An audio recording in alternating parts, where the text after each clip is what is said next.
Louie T. Welcome to the command post. You know what it is. Post up. Take command. I, of course, am your commander-in-chief, Louie T. Thank you for joining me. We've got a really interesting show tonight. As I talked to you guys before about April and how things start to intensify, these official visits that Washington has, every team in the league has them, 30 of them to be exact. How they're using them so far, very interesting. You know, I like to read tea leaves. I like to draw inferences, read in between the lines, etc., etc. Everything to me has meaning.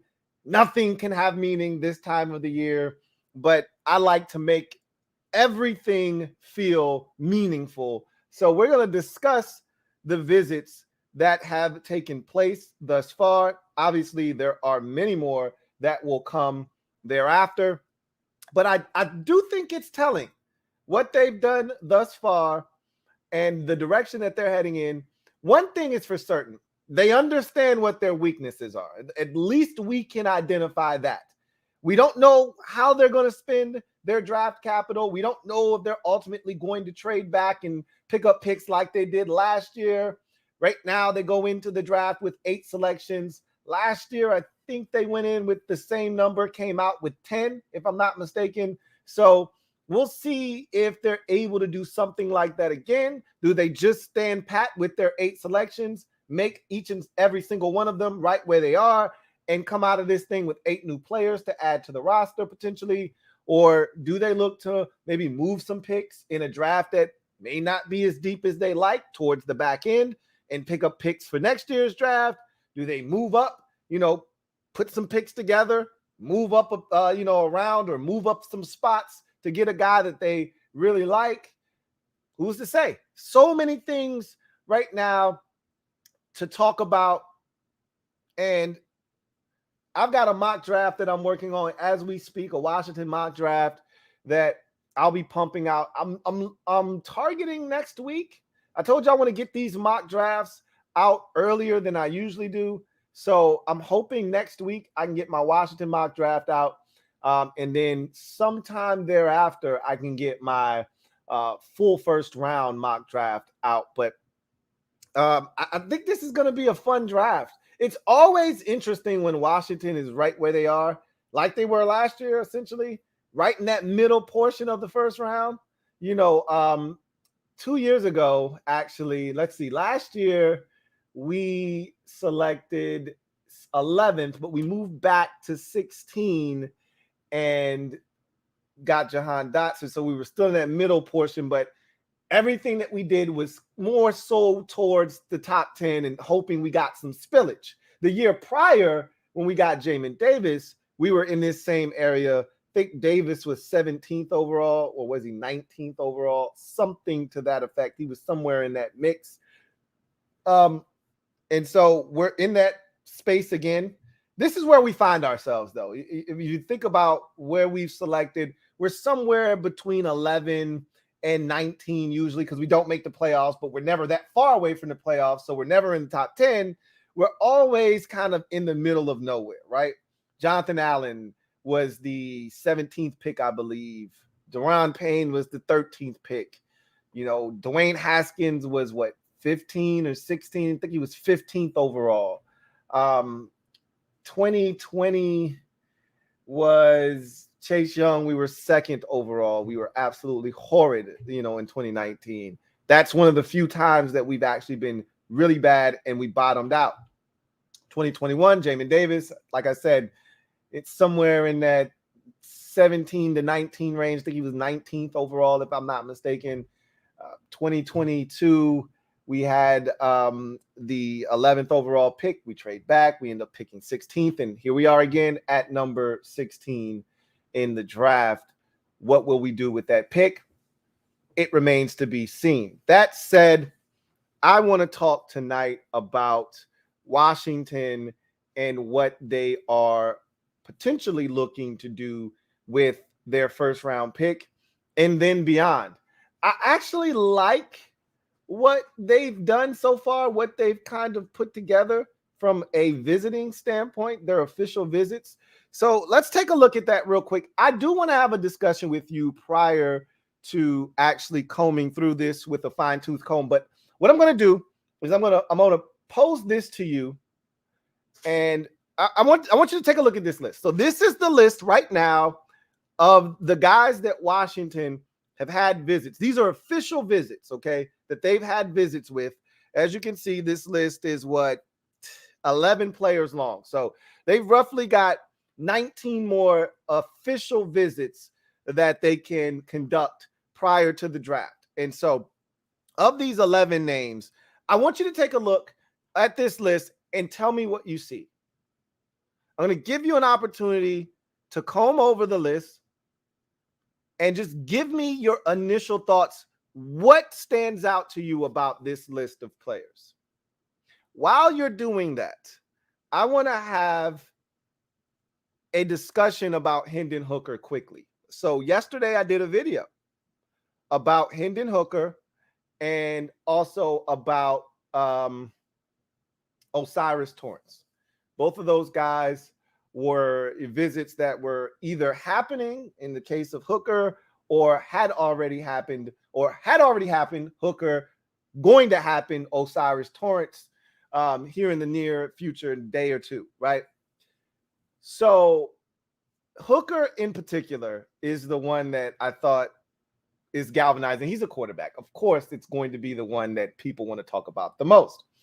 That said, I gave you the reasons why I thought they were having an official visit with him. Now, there could be other reasons that are more so because of the draft game that teams play this time of the year. I find it interesting, and I want you guys to help me with this. Does this make any sense to you guys? Because it doesn't make much sense to me. Now, in certain instances, sure, it makes sense. But in this particular instance, it doesn't make sense to me. So I saw JP Finley say this. I read in the comment section other people saying the same thing. And I don't know if they were regurgitating it because they read it somewhere else or they just were thinking the same thing themselves. Whatever the case may be, a number of people landed on this conclusion when it came to Hendon Hooker. They're having an official visit with him to show faux interest, to drive up interest in their selection at 16 for potential trade back opportunities. Now, if you've watched my podcast, and some of you don't, you only care about Washington Commanders news, and that is it, and that is fine. I've spoken about Hendon Hooker in particular, and I think 5 quarterbacks are going in the first round. I'm on record of saying that. I've talked about the teams that I think we can look at and kind of deduce who may be interested. I've talked about the hot spots in the draft due to that. Okay, Tennessee sitting there at 11. Philadelphia is the king of making, trade day moves to pick up first-round picks for future drafts. This is an opportunity. They got the 30th pick in the draft, so they don't have to make a selection at 10 if they don't want to. Tennessee is a hot spot for Hendon Hooker. He's right in their backyard at the University of Tennessee. They need a quarterback. I do not think Malik Willis is the answer. And the guy that is taking over and Rand Carthen as their new GM doesn't have any ties to Malik Willis. Could care less if Malik Willis ever sees the field again as a Tennessee Titan. Not his concern. He didn't select him. Don't even know if he liked him coming out of Liberty. I think the Titans are in prime position to pull the trigger on Hendon Hooker. I've talked about other teams that are in that mix as well. I talked about Tampa Bay being interesting. I talked about Seattle at 20. They could make a selection at 5 with a quarterback. But if they don't, they have another pick at 20. They're going to take a quarterback of the future in this draft. I strongly believe that. Hendon Hooker reminds me a lot of Geno Smith coming out of West Virginia. I've already stated that. So that's another team you have to be mindful of. But ultimately, I think Minnesota is the selection at 23. Now, the Vikings may not be able to sit at 23 and just wait. It's amazing how these things happen, but in strong quarterback draft classes, You can't sit and wait on quarterbacks. You have to go and get your guy.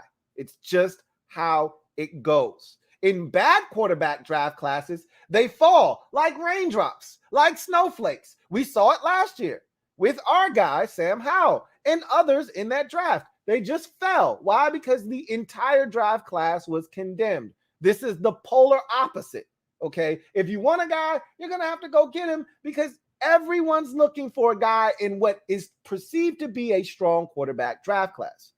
So Hendon Hooker, who probably is more of a second-round selection, probably going to get taken in the first round. That's just how these things work. Thus, Washington has an official visit with a guy that I don't think they have any interest in taking. And a lot of people seem to think because they're going to drum up interest in their selection to come and get him. This makes little to no sense to me because if I'm truly interested in a player and I want said player, I'm not taking phone calls to move out of a spot to then trade said pick for a said player so you can come and take him and I can move backwards. That makes no sense, in fact, especially when we're talking about a quarterback. So Washington having an official visit with Hendon Hooker is somehow supposed to convince another team, I better trade with Washington or else they'll take Hendon Hooker. That's the dumbest thing ever. If anything, Washington meeting with Hendon Hooker makes the pick in front of them, Green Bay at 15, more lucrative or more enticing in terms of draft capital and trade up, if you ask me. Because wouldn't I want to get in front of Washington to get to get to Hendon Hooker? Wouldn't I want to get in front of them if they really do like this quarterback that they had on an official visit? What is Washington going to say? Hey, I met with this kid, man. He's very impressive.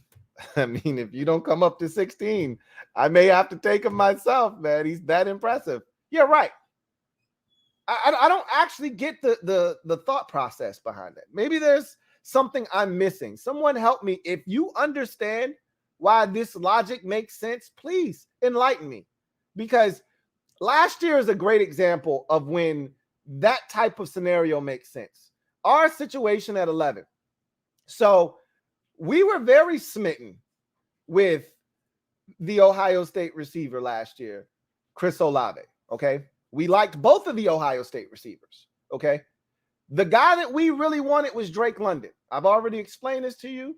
He was the guy that they would have stayed at 11. They weren't moving from 11 had he been available. He was gone at 8. The Falcons did us a huge solid. However, if they couldn't get out of 11, they would have taken Chris Olave. That was the guy, okay? And so they told New Orleans, hey, we really do like Chris Olave, okay? Met with him a bunch of times, met with him at the combine, met with him at the pro day. You know, we really think this kid has a chance to be special. If you don't come up to 11 to take him, we will. That makes sense. Because if I can't get out of this pick and I have to make a selection, I'm taking Chris Olave. I'm telling you so you know. So if you're interested and you really like him and you want him, I'm okay moving out of the spot so you can come and get him.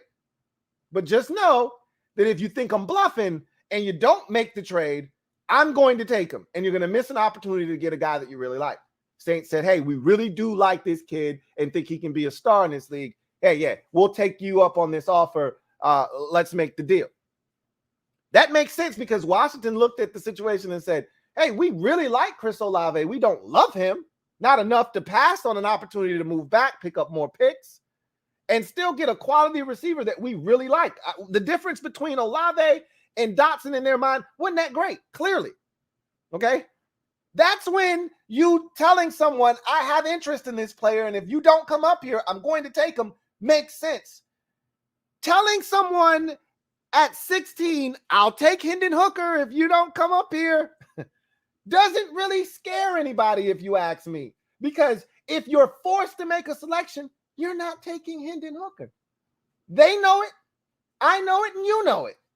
So I don't understand the logic of, well, Washington's having an official visit with Hendon Hooker. And so this is a great strategy by Washington because it's going to drum up some interest in their pick. With who? How? Why? Explain yourself. I don't get that. Because again, when it comes to quarterback, if I really truly love a guy, I'm not listening to you. I'm not picking up your phone call. There's nothing you can say to me to get me to trade this pick so you can come up and take the quarterback that I think has a chance to be an NFL starter. Yeah, right. There's no way. So I don't really understand this whole logic about Washington drumming up interest. If these mock drafts are legit and Kuiper has the Vikings taking Hendon Hooker at 23, then Washington, showing interest in Hooker is a great move. Why? Why is that a great move? If you want Hendon Hooker, you can call any team in front of Minnesota if you think that's the destination. You don't got to go all the way up to 16 to do that. You can go to 22 and call Baltimore and say, hey, we'd like to come up and get Hendon Hooker. If Baltimore is willing to move, boom, that's the destination, right? The only way Washington is a hot spot is if the team in front of them, or behind them rather, is interested in taking Hendon Hooker. The Steelers have zero interest in Hendon Hooker. The Packers at 15 have zero interest in Hendon Hooker. I don't really see the correlation. Now, maybe in the second round, if Hooker somehow is there, and I don't understand how that could happen. I just don't.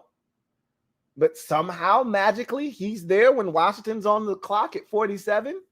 Then maybe there is an opportunity for Washington to coax somebody by saying, hey, I mean, we like this kid enough to make a selection here in the second round. I just don't see that happening. Anyway, I digress. What did you see here? These 30 visits or these official visits, 11 of them that Washington has taken thus far. What have you noticed? I'm going to go through the comment section real quick and see what you guys see here. Mike H says, what's with all the right tackles? Metaphor says, O-line galore since CBS. Okay, so definitely a lot of offensive linemen. You should be, hallelujah, hallelujah, hallelujah, hallelujah, hallelujah. You should be excited about that. Frankie Yo says a lot of mocks round 2 guys here as well might be trying to trade back. Let's see. Red Wing says, personally, I think the interest in Hooker is genuine, but they likely see him as a possible second or third round pickup if he falls. I said the same thing. That was my angle with this, is that they actually are smitten by Hendon Hooker. Had this been last year's draft instead of this year's draft where they didn't have Sam Howell and they didn't feel good about him, they'd be thinking about taking Hendon Hooker at 16, legitimately. I think they're doing their due diligence because they didn't expect Sam Howell to fall to the 5th round last year. They didn't. They had a 2nd round grade on him. They thought he'd be long gone. They're in the exact same position they were in last season. The exact same. And they're going to do the exact same thing they did last year, which is gloss over the quarterback position until you get to day number 3. This time, however, they're not necessarily looking for a long-term answer at the position. Last year, I don't think they were actually looking. They would have passed on the quarterback position as a whole if Sam Howell weren't there. I truly believe that. They only took him because they're like, what is he still doing here? Like, this is too good of a value to pass up. We've all been there before, where you walk into a store and you see this shirt, or you see this jacket, or you see these jeans, or you see these shoes, and you see the tag on them, and you say, what is this doing at this price? Is there a defect somewhere? You start checking out the merchandise. You don't see anything noticeable to the naked eye. You know, you got a pair of B grade Jordans in your hand. Jumpman looks legit. I don't see anything wrong with the pattern on the front. I don't see anything wrong with the sole of the shoe. You look inside of it and you're like, maybe something's wrong with the tongue. Nothing looks wrong there. Jordan spelt correctly. These aren't C grades, okay? There's got to be some minor defect that makes them a B grade, but you can't see it. And for the price, sign me up. That's how they felt about Sam Howell. I don't see anything wrong with this on the surface. Looks like a pretty quality quarterback to me. What is he doing here? Why is he so cheap? I don't know, but I'm going to put him in the cart. He's mine now. They're looking at Hendon Hooker and saying, I don't think he'll be around in the second, possibly the third round at 97 when we'd be interested in pulling the trigger. But because he's 25 years old and he's coming off of an ACL tear, maybe, just maybe, other teams might pass him up, and maybe we'll get this guy on a discount. Not happening this year. But they want to be prepared in the event that what happened last year happens again. That's been my stance on it. We'll see. Let's see what else you guys are saying. All right.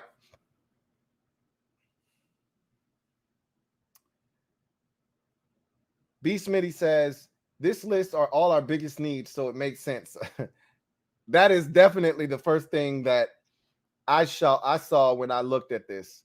Got a super chat here from Red Wing 01, who writes, first of all, thank you for being a member of the MOBB. Greatly appreciate you. Writes, I don't think they plan on taking Hooker round 1, but I think the interest is genuine. Maybe they see him as someone who, if he falls round 2, round 3, then they make a phone call. You never know. I think the interest is genuine as well. I think they like him. I think they say to themselves, hey, if this kid falls, we'd love to be the team that stops him from falling. You know, when you don't have a guy, which we do not currently have a guy, we hope we have a guy. I feel really good about the guy that we currently have, obviously, but there are no guarantees in this league, as we all know. When you don't have a guy, when you don't have a Mahomes, Herbert, Allen, Burrow, etc., when you don't have one of those guys, you keep swinging. You grab as many darts as you can and you keep chucking them at the board until one of them sticks. And as closest to the bullseye as possible. So I wouldn't have any issues. I've already stated this to you. I wouldn't have any issues with them taking a Hendon Hooker, just not in the first 2 rounds. Preferably not in the first 3 rounds, because I've already said if you're taking a quarterback, it should be day 3. If you're truly trying to evaluate Sam Howell and give him an opportunity, you're not looking to present competition to him. That's just how the quarterback position goes. If they really, truly wanted competition for him, would they have signed Jacoby Brissett? No. They would have signed a guy like Mike White, someone that could have truly come in here and given him a run for his money. Not Jacoby Brissett, who is a career professional backup quarterback.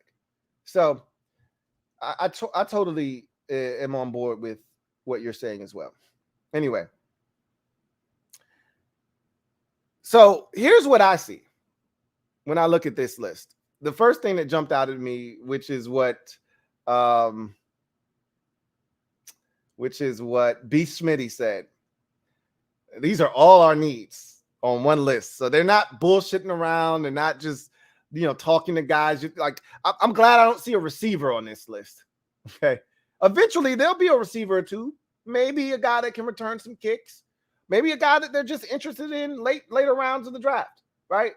I wouldn't mind that later on in the process. When you start having these interviews and having these official visits, I need you to start hammering out guys that are of the utmost importance at positions that are of the utmost importance. That's what you see in front of you. Every single position that we've deemed a big need for this team, they've got a player representing that position on this list, at least one. This thing is littered with offensive linemen. That's the first thing I noticed, which was, breath of fresh air. They've got tackles on this thing. All right. Most of them right tackles, guys that can play both sides, but for the most part, right tackles. They've got guards all over this thing. They've got a center up here. Okay. Of the 11 names on this list, 6, more than half, are offensive linemen. Okay. So that tells you right now where their mindset is. Martin Mayhew already told us we don't have enough depth. Okay. We can put a starting 5 out on the field, but I'm not really sure about what we can do thereafter. So they're going to attack the offensive line in this draft. That was the first thing I noticed. The second thing I noticed was I love the fact that we need offensive line, we need corner, we need linebacker, we need quarterback. All of that is represented here. All of it. But here's the thing that stuck out to me the most, okay? The thing that stuck out to me the most about these top 30 visits that have already taken place is that they've staggered it with players that are more likely than not going to be taken at different stages of the draft. So what it shows me, and again, a lot of times with your 30 visits, you may get 1 or 2 guys off of the entire list of visits. You may get none of those guys. Okay. It's an inexact science because you don't know how the draft is going to fall. Right. But what this list says to me is I've got a plan. I've got a plan. I've got a first round plan. I've got a trade back in the first round plan. I've got a second round plan. I've got a day 3 plan in place. Okay. I've got a day 2 plan in place. So this list says to me, if I got to stay at 16 and I'm able to knock out corner, I got a plan for offensive line in the second round. If corner isn't available to me in the first round, I got an offensive lineman plan here at 16. If that offensive lineman nor the corners are available and I'm able to trade back and get out of 16, I got a plan for that too. If I can't get a guard that I like in the first 2 rounds, I got a 3rd or 4th round plan in place. Can't get a center that I like in the first 2 days? Not even interested? I got a day 3 dude that I can snatch up. That's what this list says to me. I got guys in pockets all over this draft. First round grade, back into the first round grade, second round grade, third round grade, fourth round grade, 5th through 7th round grade. They got them all here on this list at just about every position, minus quarterback and linebacker because they've only talked to one guy at each position. I like that. I like it a lot. So let's go through this list quickly. I'll give you a brief synopsis of these guys through my lens and what I think of them, where I think they ultimately, end up going in the draft and what, Washington may be seeing in them. Start with DeJuan Jones, offensive tackle out of Ohio State. He's the other Ohio State tackle, the one nobody else is really talking about. Everybody's talking about Paris. All right, Johnson. No one's really talking about DeJuan Jones. He's huge. 6'8", massive arms, huge frame. There's a lot to like about DeJuan Jones. I've already talked about his length. Physical in the run game, can be a mauler at times.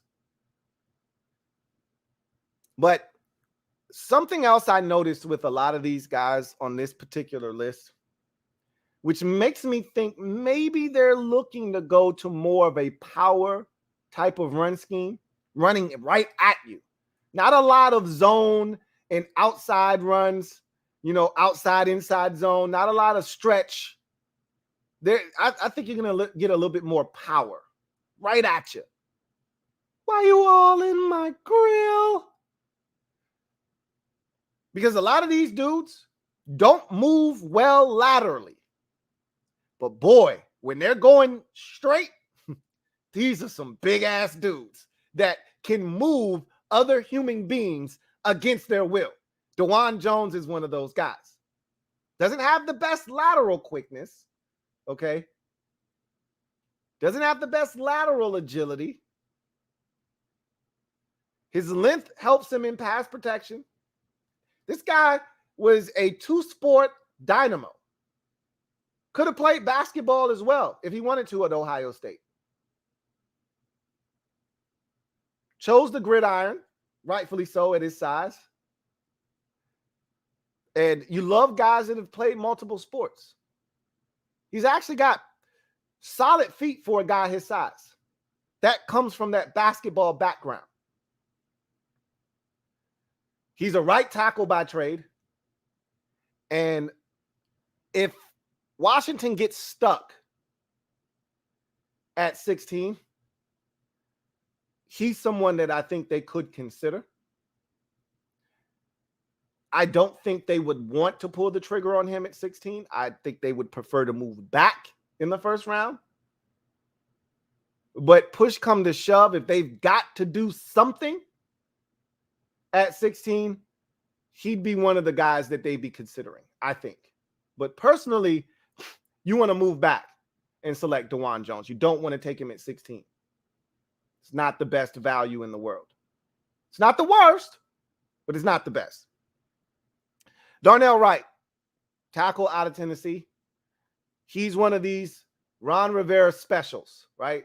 Positional flex. Guys played left tackle, guys played right tackle. He's played all over the grid from a tackle perspective. He's bounced back and forth. Started his career at right tackle. Then he went to left tackle for a full season before finishing his career back up at right tackle. So he's got the experience to play both sides. Right now, they're not looking for a left tackle, which I think we will both agree is a mistake. Now, I mean, looking at this list, they're not looking for a left tackle. I can't say that they're not looking for one in particular, but I don't think they feel like Charles Leno Jr. is necessarily the problem on the offensive line. They think they're fine there. We've already come to the conclusion that he may not be the problem, but he's not the solution either. But they're not looking to fix something that they don't view as broken. Wright is a really solid athlete, better athlete, obviously, than DeJuan Jones. But to me, he is a guy that I feel like from a technical aspect, he could get a little bit better. I think he's one of those guys that'll duck his head upon contact at times, lose sight of his target. When he gets to the second level, he doesn't always hit a moving target the way you would like to see your linemen work up to the second level and seek and destroy. But from a movement standpoint, I think he's solid. I think if he gets into slightly better shape, I think he could actually be a really good tackle in the NFL. And again, if you're stuck at 16, he may be in the discussion, but to me, he's more of a second-round pick. Late first, more of a second-round pick. This is not a great offensive lineman draft, but it doesn't matter. Every year, offensive linemen get pushed up. Doesn't matter how great we think these prospects are, you're getting pushed up. I'll just tell you this. This is my personal opinion.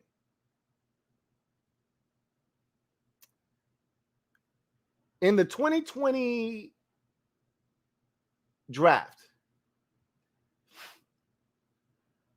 who was the lineman that the Chargers took? I'm drawing a blank on his name. Out of Northwestern. The one that pretty much his claim to fame was blocking the shit out of Chase Young while at Northwestern when they played Ohio State. Rashawn Slater, that's his name. I pride myself on remembering these players' names before you guys tell me who they are. Rashawn Slater. Nobody in this draft at tackle is better than Rashawn Slater coming out of Northwestern, if you ask me. And I don't recall, but I'm pretty sure he wasn't even the first tackle taken in his year's draft class. I could be wrong about that. Nobody in this draft is better than him at tackle. Anyway, he'd be the best offensive tackle in this year's draft class to me, and it wouldn't even be close. Osiris Torrance. I've already done a short on him. Gave you my pros and cons, what I thought about him. He's a second-round guard to me. Again, another guy that if you're stuck at 16, you could do a hell of a lot worse than Osiris Torrance. He may ultimately go in the first round when it's all said and done. I think he's a guy that you definitely have to consider if you're stuck at 16 and you can't get out, if what you're looking for isn't there. My biggest issue with him, so technically sound, athletically solid, not great. From a man moving standpoint, he's okay. He's not, I don't think he creates a new line of scrimmage, but he does a great job of walling off defenders, creating a barrier between ball carrier and defender. I think he goes to the second level under control, finds his man, locks on the target, and is able to initiate contact. Does his job. That's all you're looking for a lot of times from an offensive lineman. My biggest issue with him, and I don't think this is fair, because you're not going to see elite defensive tackles every single week. You're not. And while this league is great and they feature a lot of awesome players, you're not going to see the kid from Georgia every single week. It's just not going to happen. Jalen Carter. Carter was compromised in the biggest cocktail party in the world. Yet, they brought him in situational snaps, primarily third downs to get after the quarterback.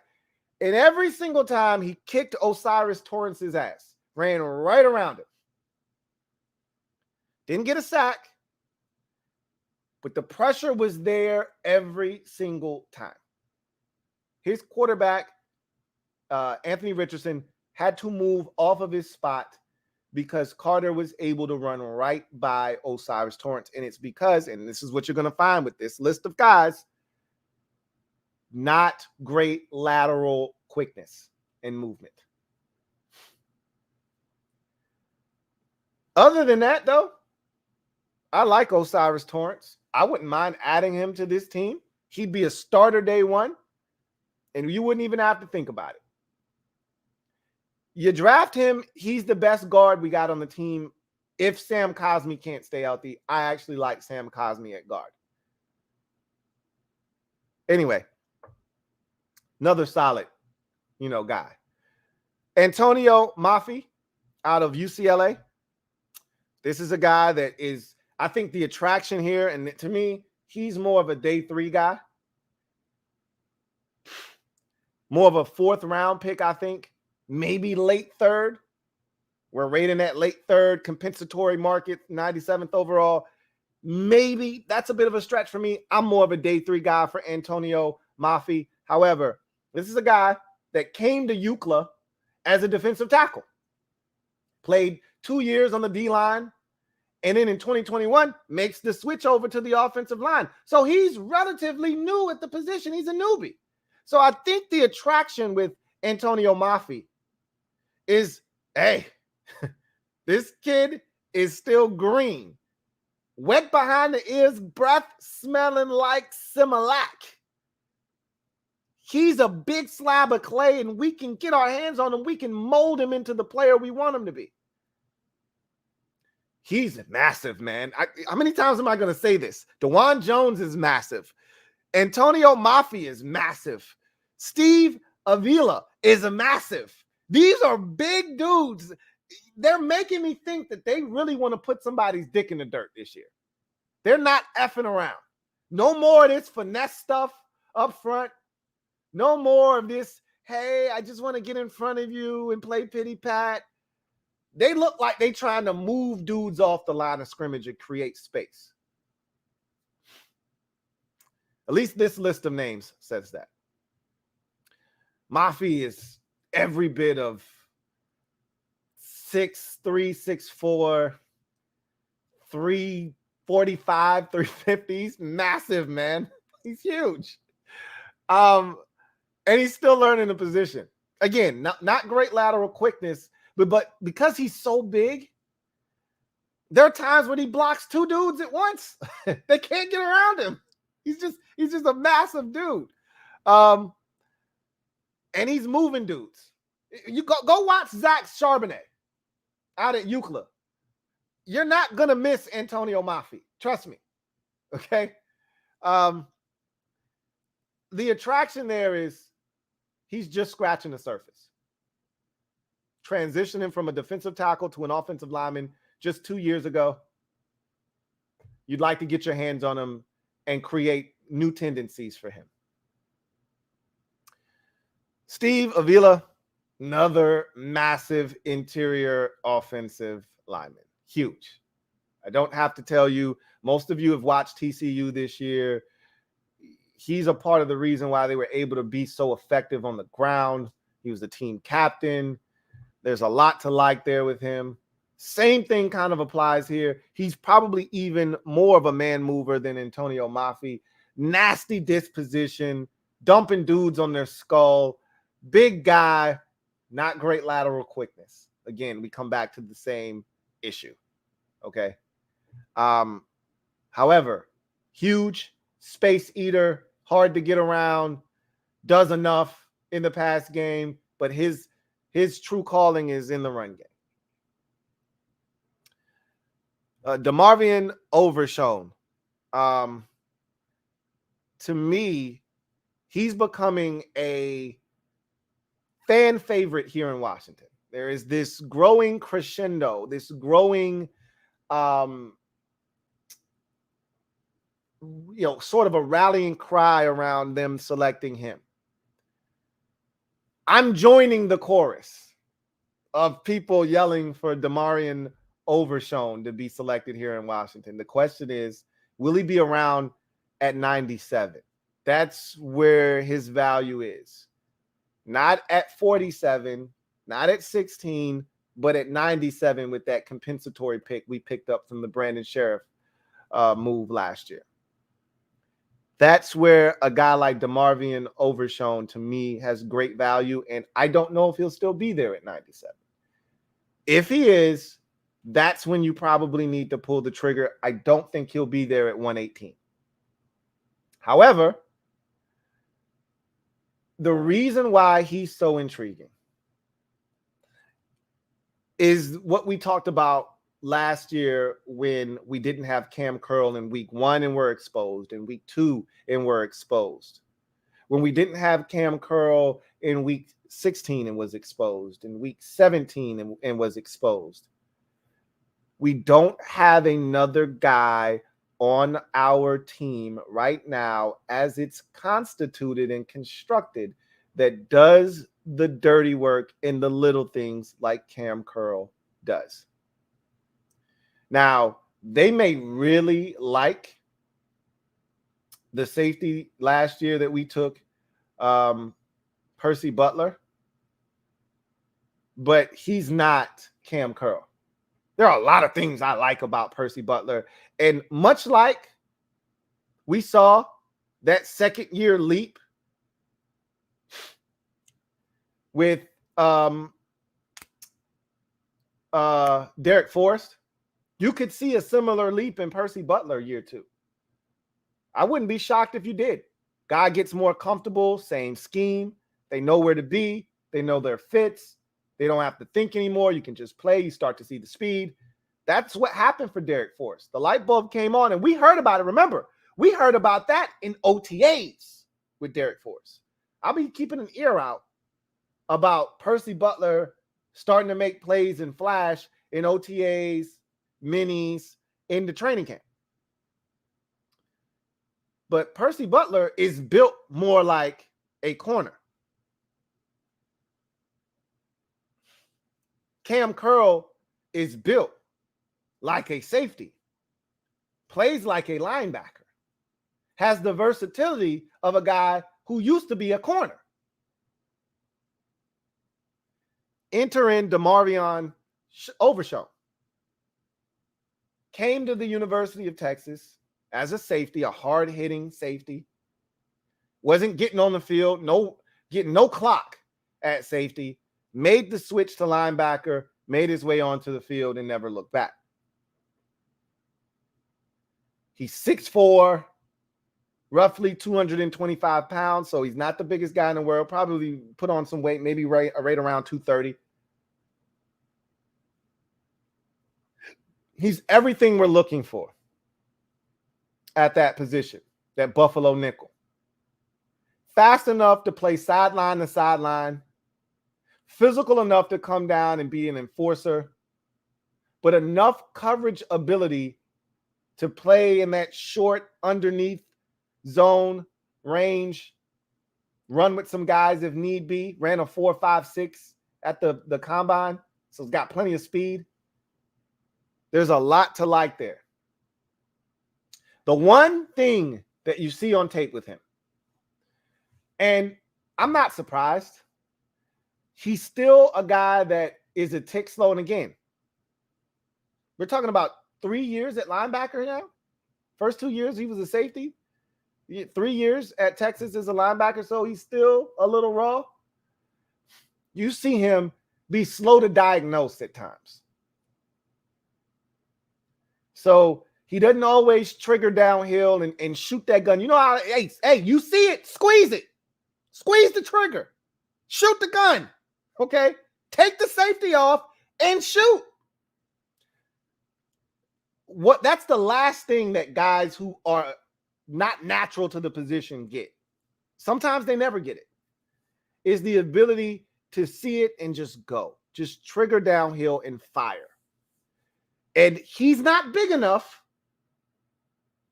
to get there late or at the same time as the offensive lineman. I've already explained to you, he's a roughly 230-pound linebacker. So he needs to win and get there first and beat that offensive lineman or tight end to the spot. Doesn't always do that because sometimes he's slow to trigger. But that's a small price to pay for all the other things he's capable of doing. This is a guy with 4 interceptions in his career. He's all around the football field. He gets sacks, interceptions. There's a lot to like with DeMarvion Overshown.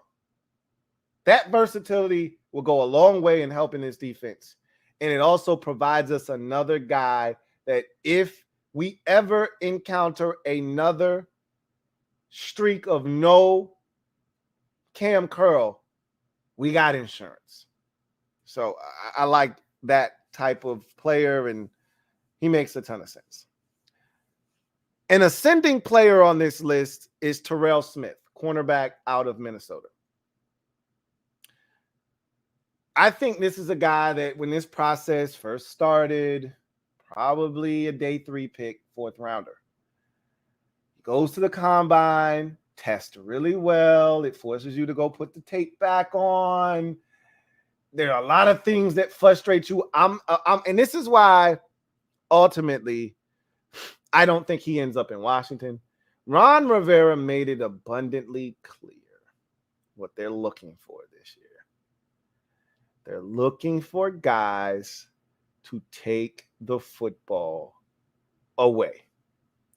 Terrell Smith is not that guy. He's not that guy. Come on, buddy. You're not that guy. You're not that guy. Similar to his old running mate, Juice. You may know him. Benjamin St. Juice went to Minnesota. Those guys don't like interceptions. As a matter of fact, they're allergic to them. They like PBUs better. That's cool. And as a wise man once told me, that gets you the ball back too on third downs. Touche. May not get you the same field position. But hey, I'll take a PBU on 3rd and 7. That said, he had some opportunities for interceptions. Didn't come up with them. For his skill set, 6 foot, 205 pounds, longer arms, ran a 4.41 at the combine. Tremendous athlete. He should have more ball production. And he does it. A little rough around the edges with his transitions from time to time. Got the ability to click and close, stick his foot in the ground and drive on the football. But there are times, and he's got the long distance speed to run with anybody. And he's got the size and the length that you're looking for.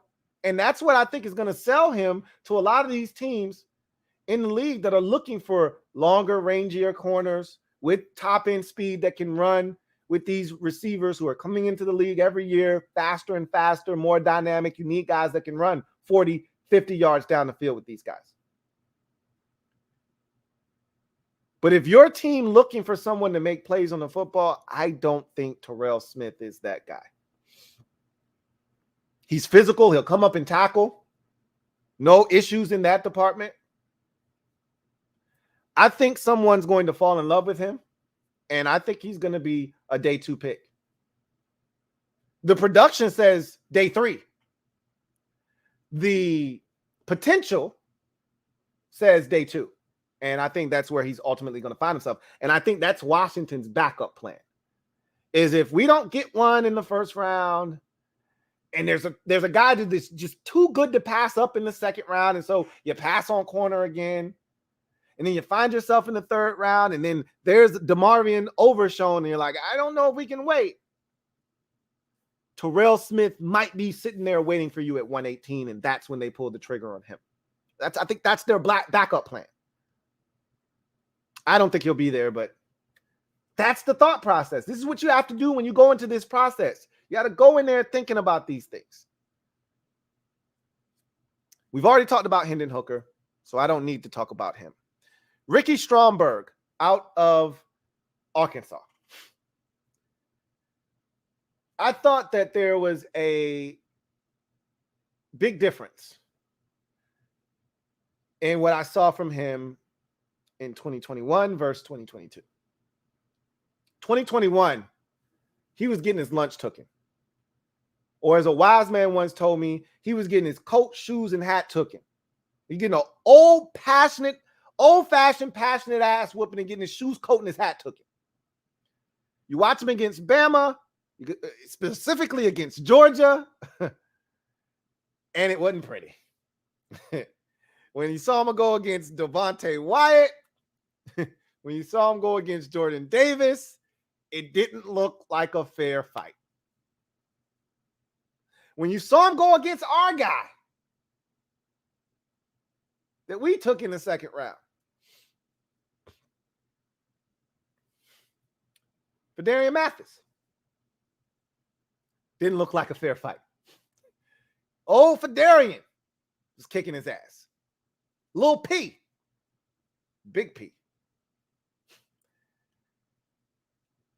You turn on the 2022 tape, and it seemed like those ass whoopings built up a bit of callous in him because he was much better against the competition. I still view him as a bit of a finesse center.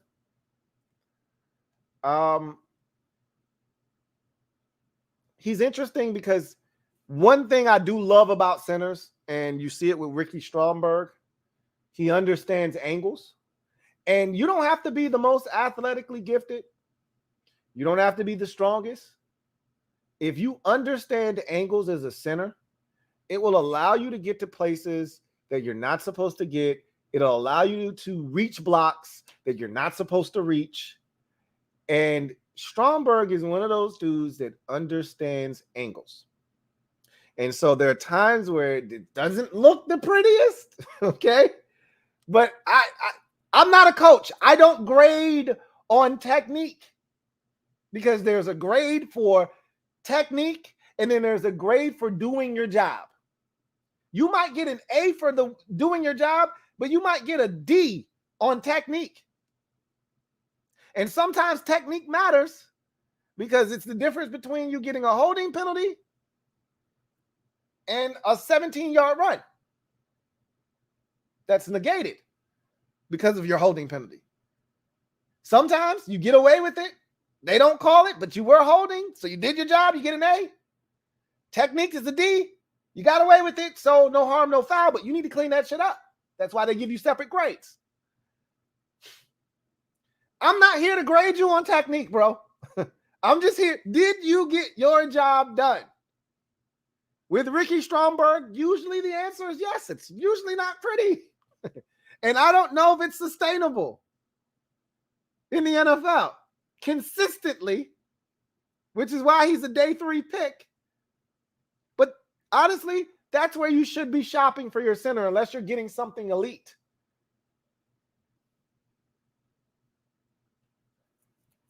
He's a day 3 center for me. And I wouldn't mind them taking him. If they did it, I wouldn't have any issues. They took him in the 5th round.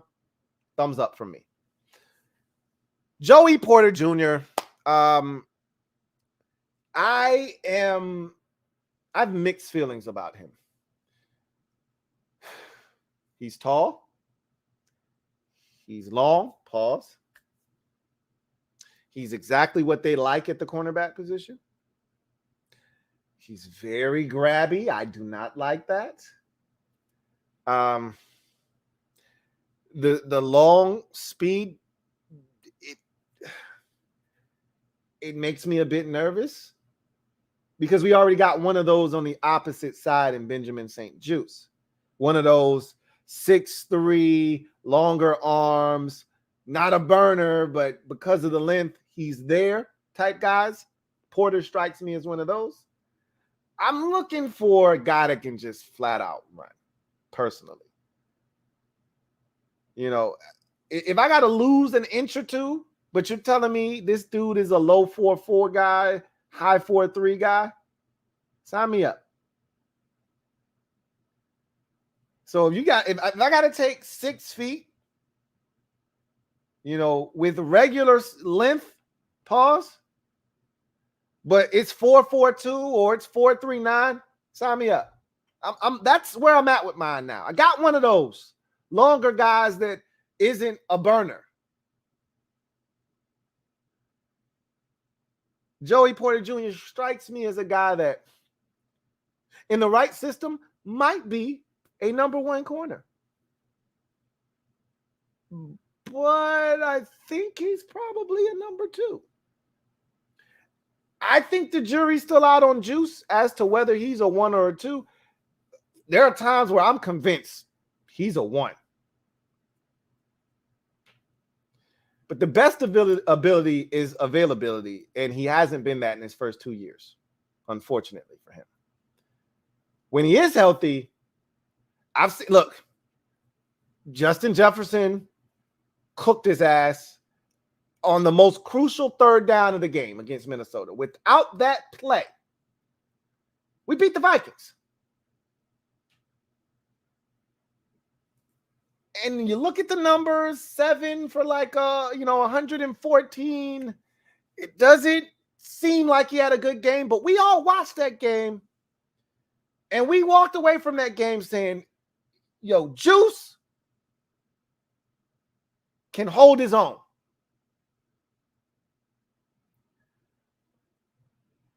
I still feel like elite receivers can run by him, though. And there's nothing he can do about it. In pure man-to-man situations, which our defense converts to man if you're threatened deep, I think guys can run by him. I think I feel the same way about Joey Porter Jr.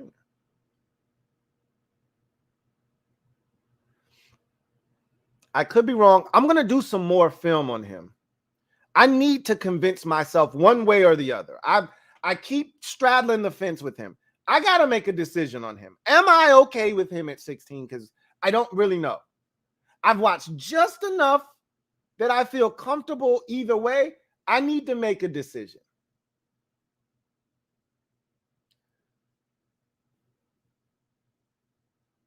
Jury's still out on him for me. Emmanuel Forbes. Here's another guy gaining a lot of steam and traction with this fan base, and for good reason. I think Ronald Rivera would love to add a guy like Emmanuel Forbes. It's the exact thing he said that this team is lacking. A playmaker in the secondary that's taking the football away. We don't do it enough. He's a guy that can.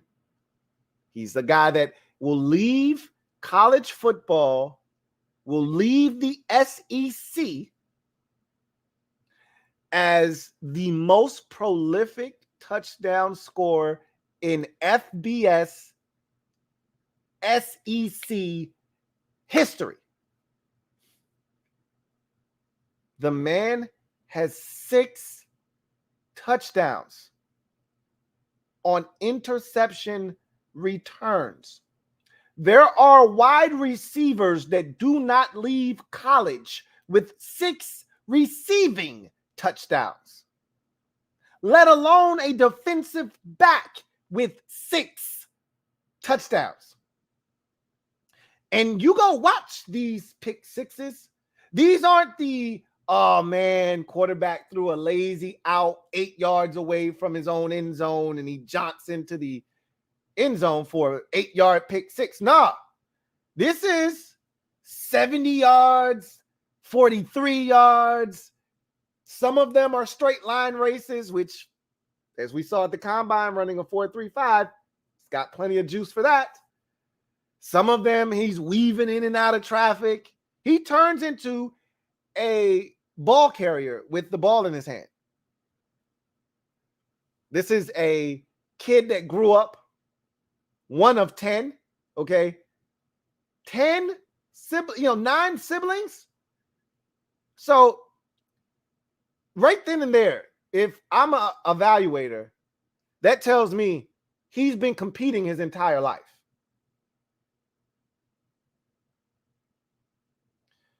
He played 3 different sports, 4 if you count track. But he played baseball, basketball, football. That's, I think, where you see all of the, and this is why scouts love guys with multiple sport backgrounds, because those things interject themselves into football. Tracking the ball, you get that from baseball, right? Footwork, you get that from basketball. And then he was a wide receiver. And you see that. He attacks the football like a receiver, and that's where the returnability comes into play, because he's used to having the ball in his hands. He had 6 interceptions this year. 3 of them went to the crib.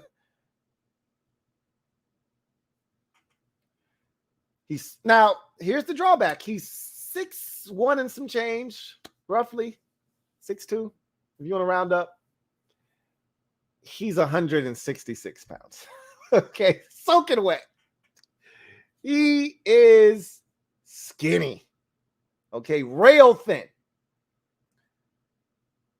I don't know if you will find a more competitive corner from a tackling standpoint in this draft. He will stick his 166-pound frame in any fray without hesitation. Well, that's a good thing. He's 166 pounds. It's not always a good thing. I'm watching him against Kentucky. He sticks his shoulder in there. Good wallop on the receiver, because the receiver was running an out route. His guy was running a deep route. He's being nosy, eyes in the backfield. That shit can get you into trouble. We'll talk about that in a second. But he sags off of his guy, goes to make a play on the ball, lights the receiver up. Good hit. Receiver comes down with the ball, short of the sticks. He gets the worst of the hit, though. Rolls over off to the sideline, takes a while to get up, walks onto the field, and then falls down on the field.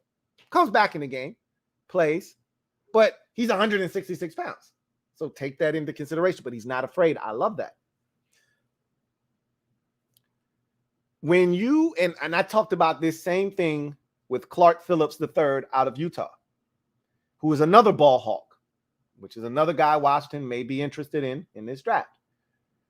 When you attack the football that aggressively, like a Clark Phillips III, like an Emmanuel Forbes, you're also susceptible to double moves. You're also susceptible to being nosy and out of position.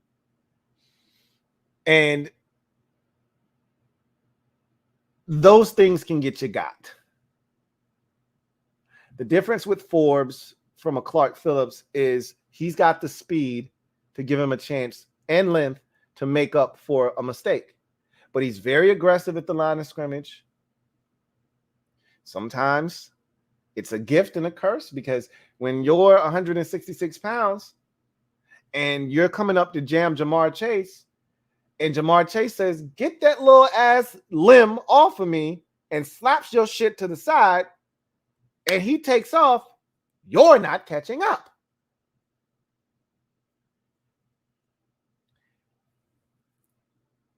He's interesting because I think he fits what we do from a zone perspective. Look, most of corners in college ball are playing cover 4. Every one of these coverages, cover 4, cover 3, all of them convert to man when you're threatened vertical. Okay, vertically. They all convert. Guys in your zone, all of that, you're deeper than the deepest, wider than the widest. All of that shit converts to man as you get challenged vertically. You get to see guys open up, turn, and run. But for the most part, in those coverages, you're taught to stay on top of the receiver. If they get something underneath, you rally up, you stick your foot in the ground, you rally up, you tackle. If you can get there fast enough, you make a play on the football. With guys like Emmanuel Forbes, they concede nothing, but in doing that, they can be had on double moves. His eyes aren't always where they're supposed to be. And so the eye discipline isn't always the best. Again, gift and a curse. You get interceptions because you're eyeballing the quarterback, but also in eyeballing the quarterback, sometimes you can lose your luggage. Your guy's streaking up the sidelines. I've seen him beat that way. I've seen him recover that way, but he was beaten. And a better throw gets a touchdown, maybe. Lot to like with Emmanuel Forbes. He's exactly the type of guy Ron Rivera is looking for. He said at the owners' meeting or the league meetings, we need to take the football away more. We need to find guys that can attack the ball. Forbes is that kind of a player. So,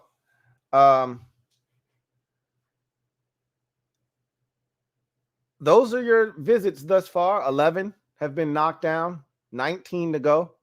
I'll be interested to see, who fills out this group. It tells you a lot. Last year, I thought the visits told us a lot about what they were thinking about doing. I told you about the Davis Price kid out of LSU who they were interested in, and the 49ers just took him before they could. They were interested in Cole Turner. They met with him. They drafted him. So these visits, they're not going to get most of the guys that they end up with. Let's say they make Yeah, they got 8 picks. Let's just go with the premise that they make all 8 selections. Don't trade up. Don't trade back. They may get 2 guys off of their list of 30 guys that they visit with. You rarely get more than 2 or 3. It's hard. But we'll see. Anyway, I'm interested in what they're putting together. This has been a really good offseason. I can't stress that enough. Hasn't been a great offseason, but it's been a really good offseason, and they've built upon what we've already had in place. They're filling in a lot of the gaps, and this draft is going to go a long way in determining whether this team is going to compete for something meaningful in 2023 or not, because we still got some holes that we have to plug if we're serious about competing with the Philadelphias and the Dallases and the Giants and the 49ers and et cetera of the world, right? We're going to have to, shore up some of these parts of our football team. So we'll see if they do that or not. Those guys on that list, they'll go a long way in determining whether they do that or not. But I like the names on the list. More specifically, I like the positions on that list. Still would like to see them attack a return man. I think we're leaving a lot of meat on that bone. We're not getting enough out of our returns game. They've got to know that. And whether they're willing to admit it or not, whether they're willing to address it or not, they'd be remiss. I know they drafted Dax Milne. They like him. This is year 3 of Dax. They want to see him continue to grow as a receiver. That's fine. But they got to upgrade. And I'm not looking to shit on Dax Milne, the receiver. I'm trying to separate Dax Milne, the receiver, from Dax Milne, the return man. See, the problem is when you keep sticking him back there, fans aren't separating Dax Milne, the receiver, from Dax Milne, the returner. They're melding them together and saying, get him the hell out of here. Okay? There's this hatred that's starting to fester with him because of his inability to be dynamic. That's not what he's supposed to be doing. I'm not mad at Dax at all. He didn't ask for that job. He was thrusted into that role. He wasn't going to turn it down. That was his way of being on the roster. But if he can't win a job strictly off his ability to play special teams or be a dynamic slot receiver, we need to upgrade. So I'd like to see them do something in the latter portion of the draft to remedy that. I think they would be doing themselves a disservice. Don't wait like you did last year. And again, I don't think they knew they were going to lose both of their backup defensive tackles. They knew that they weren't going to have the Penguin back, right? Tim Settle. They knew he was going to be gone in free agency. I don't think they thought Matt Ioannidis was going to be gone. And because of that, it forced them to have to go out and get Fedarian Mathis. Don't wait until it becomes such a dire need that you have to do something that you maybe don't want to do. I'm speaking of defensive end here. Don't wait until you can't re-sign Tez and then Chase turns out to be nothing more than a trade chip that you can only get a 3rd round pick back for in exchange. Don't wait until you realize that both of these guys probably aren't going to be here, and now you have to draft a defensive end. Don't put yourself in that hole. Don't put yourself in that box. Casey Tuill is cool. James Smith-Williams is cool. F.A. Obata is cool. None of those guys should stop you from looking for an answer at defensive end in the event that one of those guys gets injured or isn't going to be here long term. I'm also not really comfortable, and apparently they are, and that's fine if they are. I'm not. I'm really truly not comfortable because we see this quite a bit with Chase Young and Montez Sweat off the field at the same time. We saw a lot of that last year, obviously, because there was no Chase Young for much of the season. And obviously, Montez Sweat has to get a breather. So we saw a lot of either F.A. Obata comboed up with James Smith-Williams, F.A. Obata comboed up with Casey Toohill, or the old special, the old Casey Toohill, James Smith-Williams pairing. I don't want to see that shit. I'm not comfortable with that.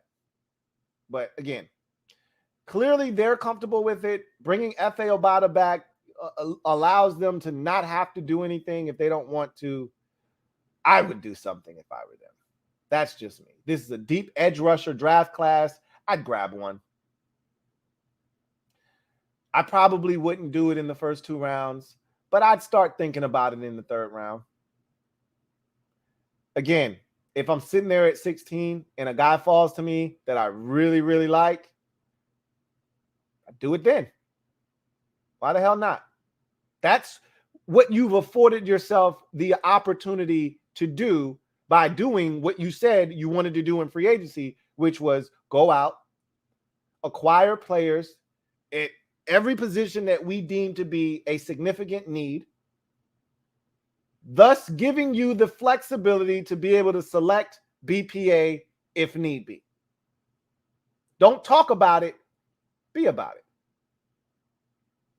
If edge rusher is BPA and you're sitting there at 16 and there's no way out, take a defensive end. Why not?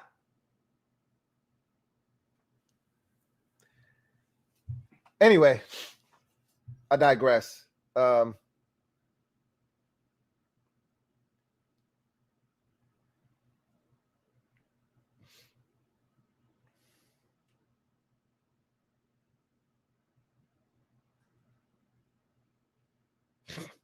Got a super chat here from Red Wings. Oh, I already read this one. Took that one a little bit earlier. Joe Rockhead, thank you for the super chat. Greatly appreciate you. Thank you for being a member of the MOBB, who writes, NHO, I saw you order the hat, man. Hey, for any of you out there that ordered a hat or you have any merch that you've bought, period, even going back to the Ron's Plan days, send me a pic. I got my social media game together now. I'm ready. Send me a picture, man. If you don't want to have your face on social media, that's fine. Send me a pic where you're not showing your face. All right. But I'm trying to promote, and I appreciate everybody that's on board early, because there's a bit of blind faith here. I will admit that. I don't feel like it's blind because I've seen him play.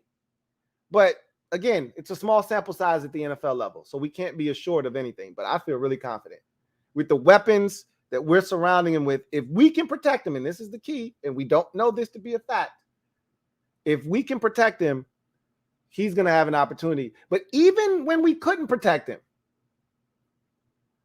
in the preseason, and I get it, different level of athletes chasing after you in the preseason. Totally get it. When he was on the field, some of those guys weren't going to be playing in the NFL, but rather in the XFL. I understand. But he still was getting away. He still was making 2 and 3 dudes miss, even if he took a sack. So the athleticism is definitely there. The escapability is definitely there. Anyway, I see the thumbnail. I love it. Send me a pic. If you bought a hat, you got shirt, you got anything, send me a pic. I want to post it. Really appreciate you, Joe Rockhead, man. You know what it is.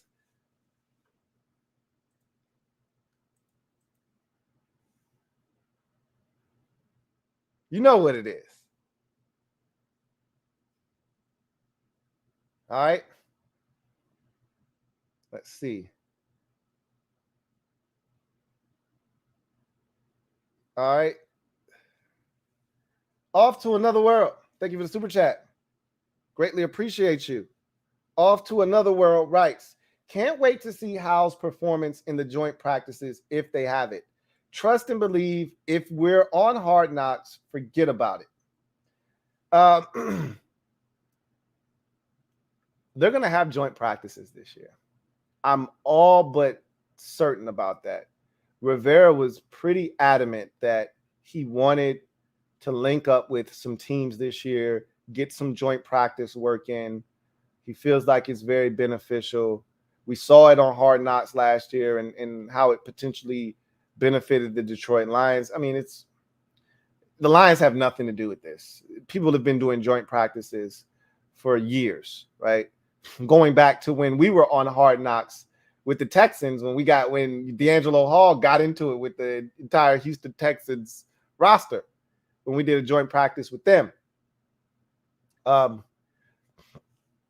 Joint practices have become all the rage over the last, I'd say, 3 years or so. The Rams and the Chargers in particular, and the Chargers are doing it because, their head coach, Brandon Staley, came from LA with Sean McVay, and so he's implementing it there. But they've become all the new rage where you don't even play your players in the preseason. You get all the work that you need in the joint practices throughout the week. And the reason joint practices are so impactful for coaches is because you get to work on situational football. You can tell the other coach, hey, I want to get some red zone work in today. Hey, I want to work on, my third down offenses. And they might say, hey, we want to work on a couple of things on third downs defensively. They may want to work on their red zone defense, and so I want to work on my short yardage today. You can set up situations. We want to work on our 2-minute offense. So you can script all of that stuff and go against the defense and get different looks. And you see how guys respond to not, blocking guys that are on their team or, getting the same different, looks and coverages that they always get. We're going to get cover 3 from the defense. Yeah. So you get different looks and things of that nature. So it's very helpful. And I think Rivera wants to utilize that this year. I'd be shocked if they didn't have some joint practices this year. But we'll see. OJ Clap, thank you for the super chat. Greatly appreciate you. OJ writes, sell the team, build a legit franchise, almost there. It feels like we're getting ever so close. I feel like the two go hand in hand. You sell the franchise first, and it removes that dark cloud over this organization and allows them to be a legitimate franchise once again. So a fresh start is coming. I know you guys have seen that, and I told you this already. I said, this thing isn't happening until May. There's no way. Either it had to happen first thing in the offseason, meaning February after the Super Bowl, or it had to happen after the draft. There's no way that they're going to allow the sale of this team to take place right before the draft. The NFL does a tremendous job of spreading out all of their headlines. They don't let them step on each other's toes. They do a great job of taking away excitement and attention from other, leagues. When the draft hits, we'll be dead in the heat of the NBA playoffs, just like the NFL likes it. They'll do their schedule release here shortly, right in the heart of the NBA playoffs, just like the NFL likes it. Guess what? This team will sell the organization. Snyder's will finally sell. I think the date we saw was like they want it done before May the 22nd. That's when the owners meeting takes place, the next meeting. They want it done before then. It'll be done before then. I feel pretty confident about that. So, anyway, I digress. We're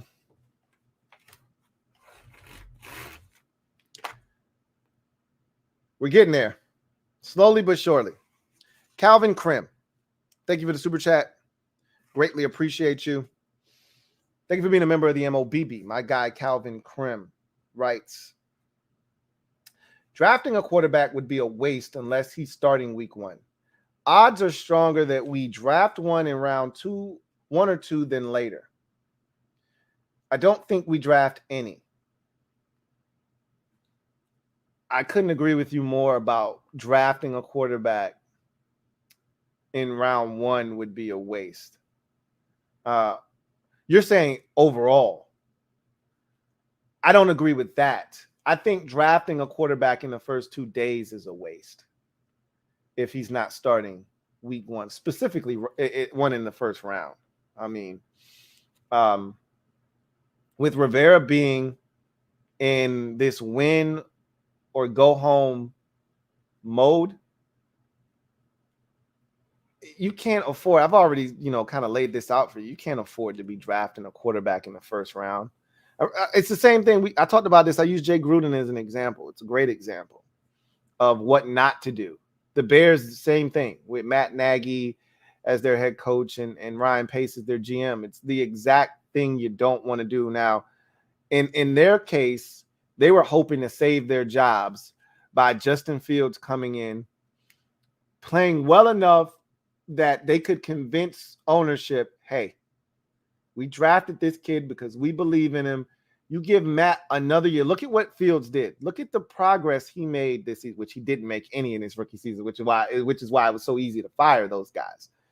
But if in their minds, if Fields came in week 6, whenever he started playing, and there was gradual growth, and you could see him by season's end really kicking ass, you could say, hey, you don't want to break this up. Give me another year with this kid, and I guarantee you we'll turn him into a winner. If not, you can fire me then. They never got to that point. But that's why you don't want to draft a quarterback when you're going into what can be perceived as a lame duck year. It's not a lame duck year for Ron because there's another year after this year on his contract. He signed a 5-year deal. So this is year 4. So he's not in a lame duck year, but he's viewed as a lame duck because you're getting new ownership coming in, and any reasonable mind will deduce that if Ron doesn't get it done in year 1, the likelihood is he'll be fired.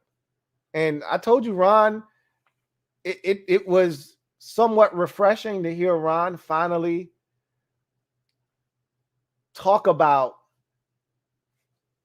the elephant in the room. Like, don't ignore it, embrace it, understand what is at stake. We know. You don't have to tiptoe around it. You don't have to act like it doesn't exist. You got to win this year, bro. Anyway, I digress.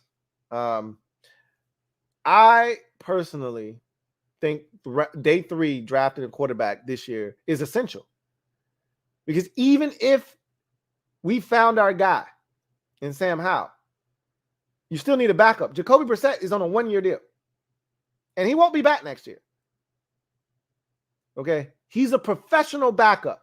His job is to play mentor, be a bridge if necessary to a young quarterback, and then he moves on to the next gig. You need to have your backup already here in place by drafting a guy in the 4th, 5th, 6th round and let that guy develop. I don't want to hear that Jake Fromm shit. Get you a quarterback in the draft, if at all possible. I'd be doing that if I were Washington. Odds are stronger that we draft one in round 1 or 2 than later. I don't think we draft any. I disagree. I don't think we draft one in round. I don't think it's odds are stronger that we draft one early than late. I think it's the opposite, honestly. I think they're going to take the exact same approach they took last year. Now, again, I think they had no intentions of drafting a quarterback last year. Sam fell in their lap. I think this year they're going to go in with the same approach, but this time they're actually going to seek out a quarterback late in the draft to add to this roster. That's my belief. You could be right. And they could view Jake Fromm as a developmental quarterback. Whoever has a say-so in that, if that's the determination that they make, I would love to meet with them face-to-face. Not to talk. Speaking of which, before we go on to the next super chat, did you guys read the article that our new offensive coordinator, or excuse me, new quarterbacks coach, Tavita Stevens, got to stop doing that. Tavita Pritchard, to stop calling him Tavita Stevens, because I knew it Tavita Stevens. I have to stop doing that. Tavita Pritchard had to say about Sam Howell. It's an article that you can find on the website, the WashingtonCommanders.com website. It's a good article. A lot of good quotes there from Pritchard. Talked about why he likes Sam Howell, why he's confident he can get the job done, things that he likes, some things that he feel like Sam has cleaned up since his days at UNC, and why he thinks Sam is a great fit for the offense that they're implementing. It's a good read. If you haven't, probably a 5-minute read. Do yourself a favor and check it out. You know what I can do is I can drop the link to that article in the comment section of this video when it's all said and done. If any of the mods are out there, if you got that link to that article, drop it in the comment section, if you would, please. Will Rogers Jr., thank you for the super chat. Greatly appreciate you. Thanks for being a member of the MOBB. My guy, William Rogers Jr. writes, how do you feel about Emmanuel Forbes, who has 14 interceptions but is 166 pounds? He's a playmaker, but he's just so small as a cornerback. We talked about that. I've talked about it already. You can't deny 14 interceptions, 6 of them to the crib for touchdowns. That's an innate ability. You either got that or you don't. You don't all of a sudden learn how to be a ball hawk. Either that's in you or it ain't. Clearly, it's in Emmanuel Forbes. So somebody's gonna take this kid. It's funny because this process started, you see this, with a lot of guys. I talked about it with one of the corners on the list, Terrell Smith. I think he started out this process as a day 3 pick. To me, I think he was a 4th round pick. After the combine and, his athletic exploits, I think he's probably a day 2 pick now. This process started, I think Emmanuel Forbes was a 3rd round pick. And the more you see him, you saw him at the combine, and you saw him at his pro day, and then you see how fast he ran, and then you turn on the tape, and you see the ball skills and playmaking ability, and you see how physical he is and how he's fearless and willing to come up and tackle. And you start to convince yourself that the 166 isn't a big deal.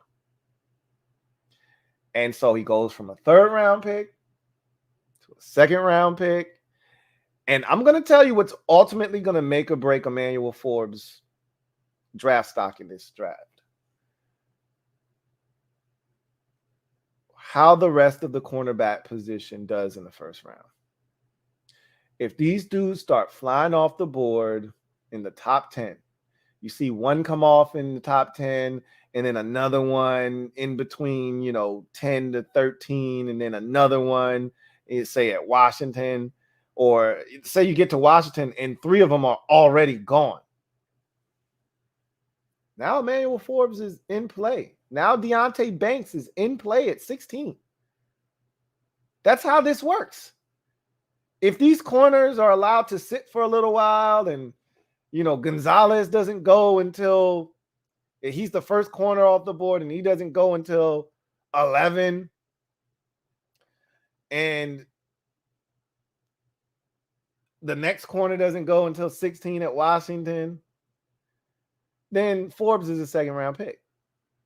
More likely, unless there's a quick run on him. Boom, bing, bang, boom. But if these jokers start coming off the board, one's gone at 7, another one's gone at 10, another one's gone at 13.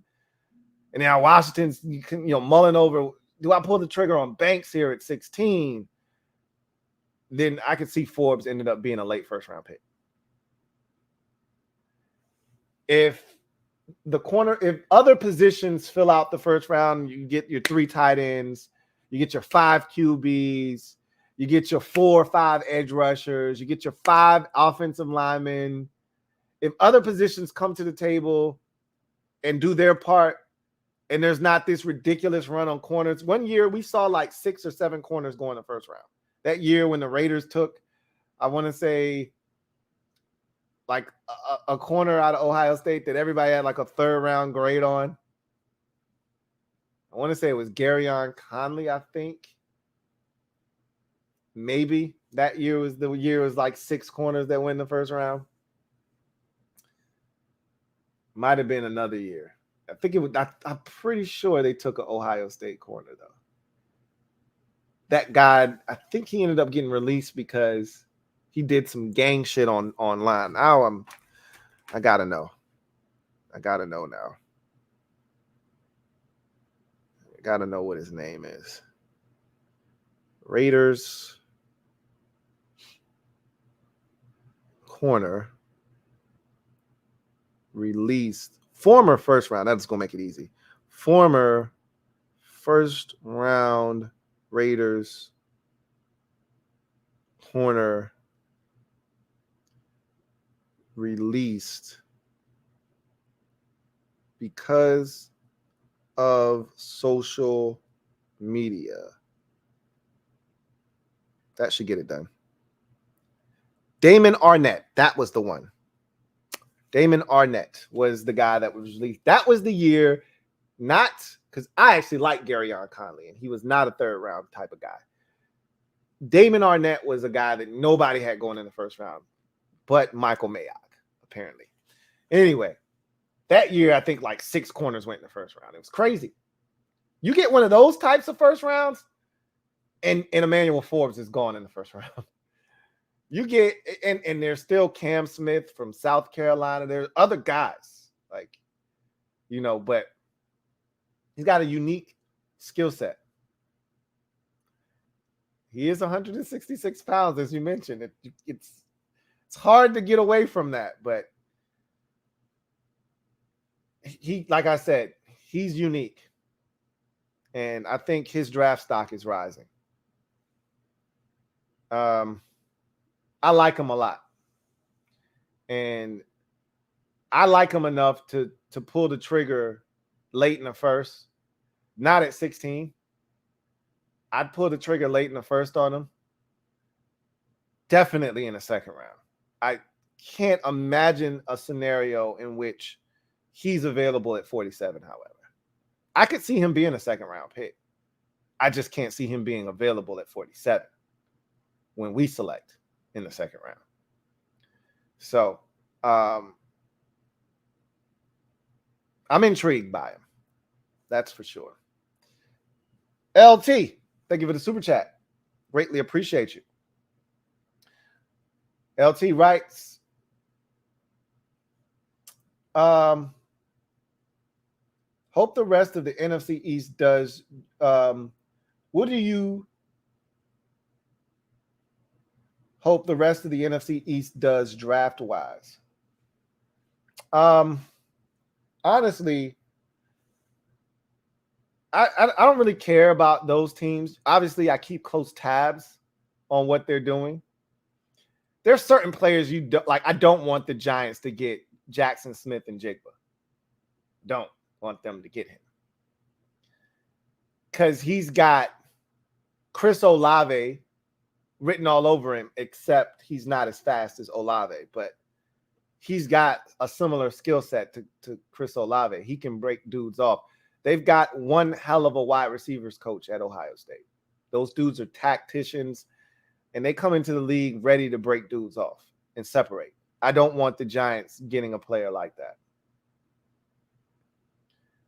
So, there's certain guys, like a lot of people are afraid if one of the teams in the division gets their hands on Bijan Robinson. I'm not. Bijan Robinson's cool. He's not Saquon Barkley. He's not one of these dynamic, game-changing top 5 pick type backs. I think he's really good. And I wouldn't mind someone spending a first-round pick on him. I think he's a first-round back. I don't think he's Saquon Barkley good. He's not Christian McCaffrey good. I'll stand by that. Those guys were legitimate top 10 picks. He's not in my estimation. Not even close. I see him as more of a Josh Jacobs. Where did he go? 22, 23, 24, somewhere in there. That's what I see for Bijan Robinson. He's better than Najee Harris, who went, 24 to the Steelers? But he's not as good as I think he's on par with Josh Jacobs, honestly speaking. Anyway, I wouldn't be afraid if anybody took him in the division. But I don't want Jackson Smith and Jigba in the division. So there's certain guys where I'm like, I wish that guy didn't end up in the division. But at the end of the day, the teams in the division are going to do what they do. And our job is to be ready. No matter what they bring, we got to prepare ourselves. But to me, the best defense is a good offense.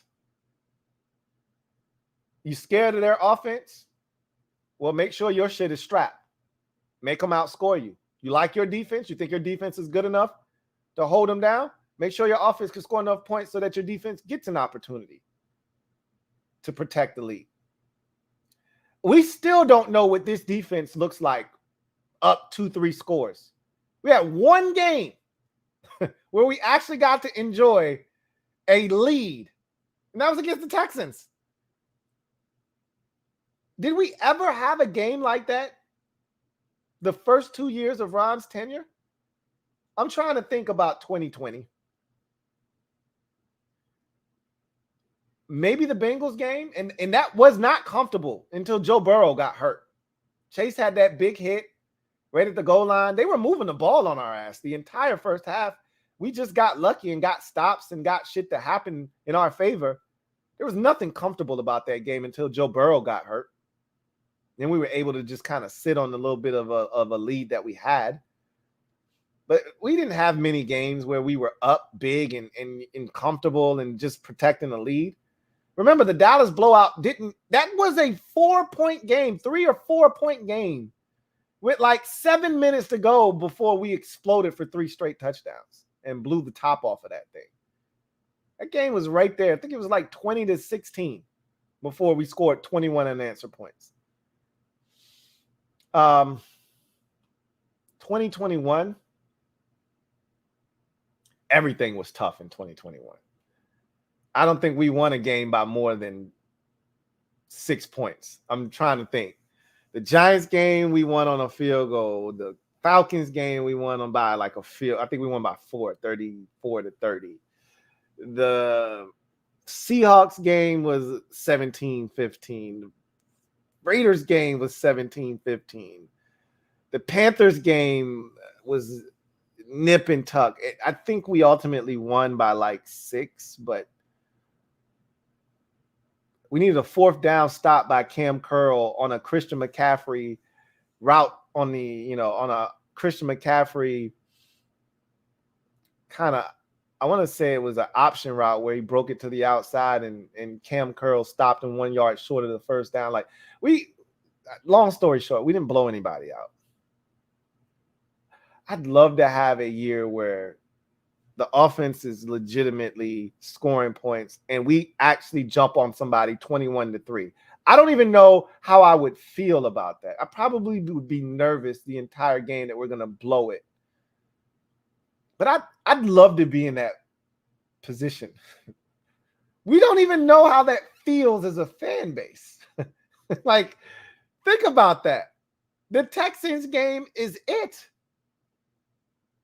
We didn't even know how to conduct ourselves when we got on top of Jacksonville 14-3. We threw 2 straight picks in that game after taking a big lead. We didn't even know how to conduct ourselves. It'd be nice to see what this defense actually looks like when they get to hunt. Anyway, I don't really have a preference other than Jackson Smith and Jigba not going to the Giants. And whatever else happens, it happens.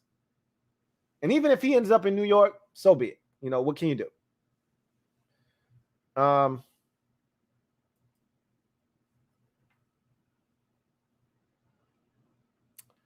Barry Curtis, thank you for the super chat. Greatly appreciate you. My guy, Barry, right? If we get a corner, what do we do about Fuller and St. Juice, who I think are both above average on the outside and below average in the slot? That's a question for those guys that they're going to have to figure out, because right now we don't have a true nickel. That said, Fuller is on the last year of his deal. So if you plan on bringing him back, and a lot of people don't realize this about Kendall Fuller, he's only 27 years old. Okay. Kendall Fuller is still relatively young. So it's not like, it feels like Fuller's been in the league forever and that he's like pushing 30, but he's not. So if you really like Kendall Fuller, you could theoretically bring him back. But if you choose not to spend your money on that position, then drafting a corner to replace him next year makes a ton of sense. You're thinking about it from the lens of this upcoming season. And that's cool. But they're probably thinking about it more of a long-term approach. We need a guy opposite of Benjamin St. Juice. Also, we need a guy because when Juice got injured last year, we didn't have another guy. Now, Danny Johnson actually stepped in and played well, admirably. But you need another guy, right? We need another guy. And we need somebody in the slot. And so whether and you know, we're assuming that there's nobody on the roster that can play the nickel. We're assuming that because last year we didn't see anybody. But that doesn't mean that Rashad Wildgoose can't take a monumental leap in this scheme and play much better next year. It doesn't mean that Percy Butler, who can play the slot, that was one of the reasons we were drawn to him out of Louisiana Lafayette, doesn't mean he can't play the slot, right? Like he can't drop over and run with some of these dudes inside. So we're assuming that there's no answer on the roster. There could be. There could be. I'm not sure that there is, but there could be. That's all I'm saying. So that's a good problem to have. If we add another corner and we're trying to figure out how to get all these, that's a good problem to have. I'd rather have too many corners and have to figure out how to get them all on the field than not enough corners and you're getting torched because of it. You can never have too many corners. Let's see. Dario Armstrong II. Thank you for the super chat. Greatly appreciate you. Who writes, Lou, what do you think about Dorian Williams? I like him. I don't actually have any. Let me see if I have him on my list of guys to watch. I haven't watched him yet. I've been kicking ass though lately, man. I've been knocking out film left and right. Bam, bam, bam. So I'm knocking these dudes out at a pretty high rate of speed. I'm going to just look him up real quick. I have no idea who he is. Doesn't mean I won't know who he is. Let me see. if I can figure out who he is. And I'll tell you if I'll probably get to him or not. I ain't gonna even BS you. He's a linebacker. He way down the list, bro. I don't know if I'm gonna get to him or not. These are some impressive numbers, though. 6'1", 228, 34-inch arms, ran a 4.49, 33.5-inch vert.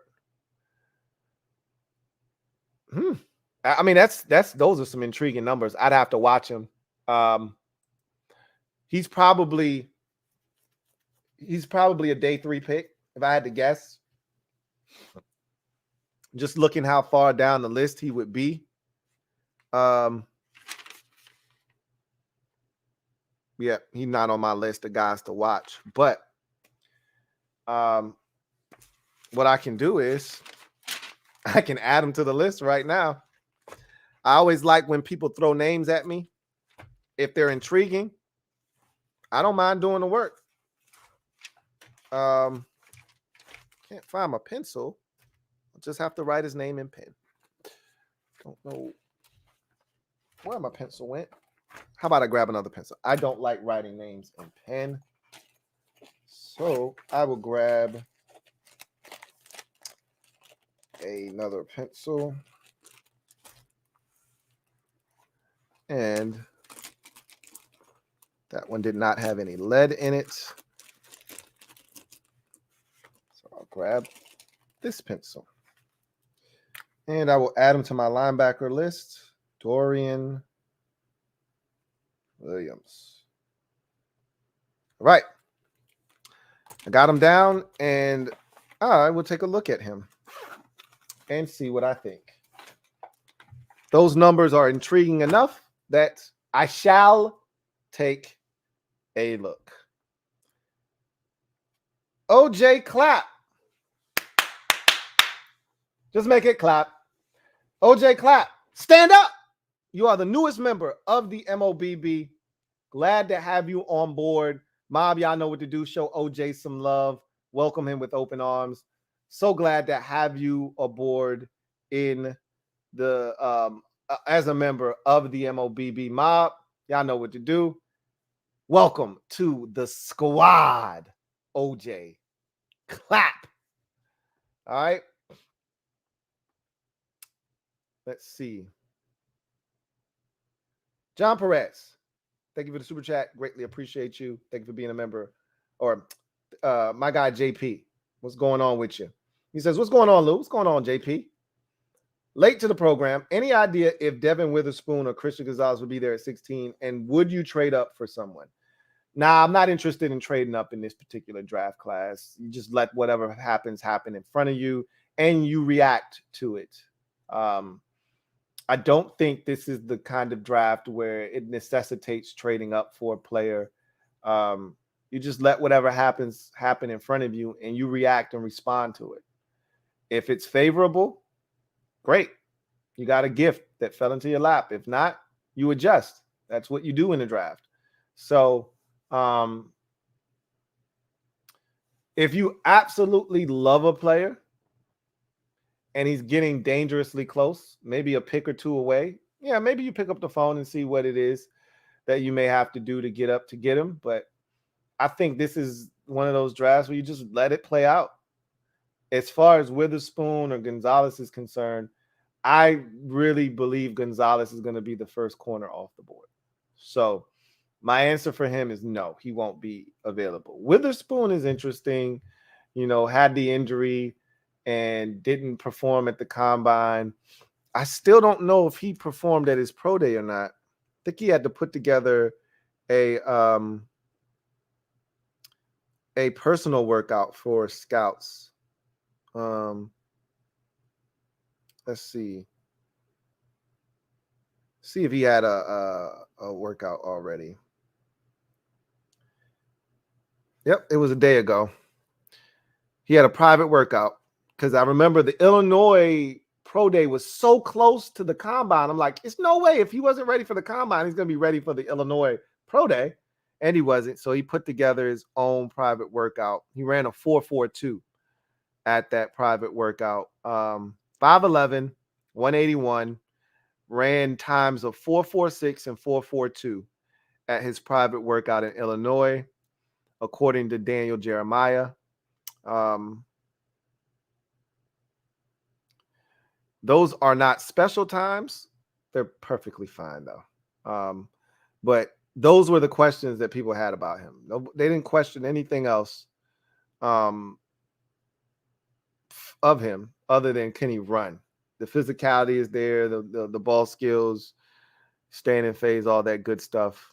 I think there's a chance he's there. I think there's a chance that he's there. I'll just say this. The assumption, and I like to play this game. This is one of my favorite games to play when it comes to the draft, is how many of these guys are going to go in the top 10, how you fill out your top 10. And then it was a lot easier last year because we were at 11. So all you had to do was figure out the top 10 and boom, you're right there. We're at 16. It's a little bit more difficult this year, but I still contend 4 quarterbacks are going in the top 10. It could easily be 3, and one of those guys could not be picked in the top 10. I wouldn't be shocked. But the likelihood is 4 quarterbacks, top 10, okay? Always get an offensive lineman. Always, always, always. Someone's going to take an O lineman in the top 10. Just always seems to be the case. Don't know who that team's going to be this year, but somebody's probably going to take an offensive lineman. Probably going to get a corner taken. There's usually an edge rusher taken in the top 10. I don't think that's going to change this year. I think there's going to be an edge rusher.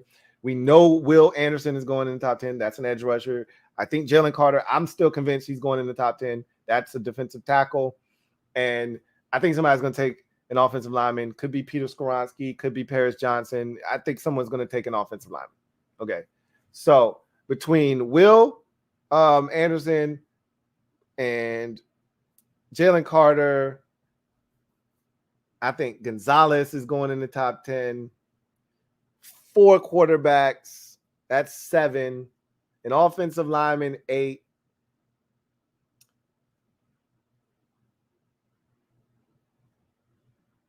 I feel like I'm missing a position that's probably going to go in the top 10.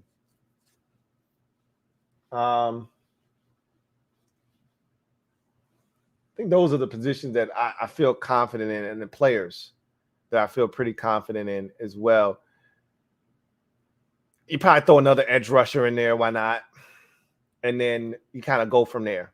And you start playing the game and filling in blanks, looking at teams' needs, seeing what a team may do and things of that nature. When it's all said and done, I think Witherspoon could be a guy that is there. There's nothing that stands out about him that separates him. He's not blazing fast. He's not super tall. Doesn't have a ton of length. All these dudes that we're talking about, JPJ and Christian Gonzalez and Emmanuel Forbes and Deontay Banks, and all these guys have some unique trait, something that stands out above the rest, right? Whether it's size, speed, length, playmaking ability, ball skills, or a blend of one or of 2 of those or more. Witherspoon kind of doesn't have any superpower necessarily. He's just really good at everything. Maybe teams frown at that, and ultimately it sees him fall. Now, I will tell you, he doesn't necessarily fit the Ron Rivera DNA cornerback profile. If you look at guys that he's been prone to taking, going all the way back to his Carolina Panther days, Ron, I'm pretty sure Chris Gamble was there in Carolina before he got there, but I think they did overlap. I don't know, man. Gamble was there. I'm pretty sure Chris Gamble was there for the Jake Delhomme Super Bowl. That's what, 04, 03? They were 03. The Eagles were 04. Ron got to Carolina in 11. Ain't no way. When did Ron get to Carolina? 11, right? Ain't no way he got him some Chris Gamble. But he did get some Peanut Tillman. He did draft James Bradbury. He did just take Benjamin St-Juste. Now, you talk to Ron, you ask him why he likes long corners. He always gives you the excuse of got to draft players that fit other players that we have to defend in the division. You got to combat the other players. That was his reasoning for drafting James Bradbury when he's in Carolina. Oh, we got Mike Evans and we got Julio Jones. Julio! We got Michael Thomas. All these big physical receivers. We needed a big physical corner. We don't have big physical receivers in this division. It's just A.J. Brown, and he just got here. As a matter of fact, they drafted Benjamin St-Juste before he got here. There were no big physical receivers that you had to stop. I just think that's the kind of corner Ron Rivera prefers. And that's okay. Witherspoon doesn't fit that DNA profile. But that doesn't mean they're not interested. I'm just telling you, if we're going off of past history, that's probably not a guy that Ron Rivera is going to be head over heels for. That's all. But we'll see. We'll see. Somebody's going to fall. Like I talk about this every year.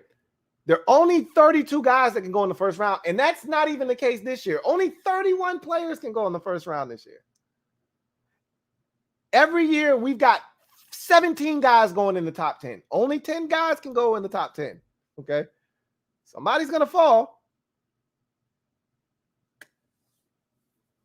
We'll see who those players are. Could it be Witherspoon? Could it be Gonzalez? Both of them could be gone, and JPJ is there. And I think they like him.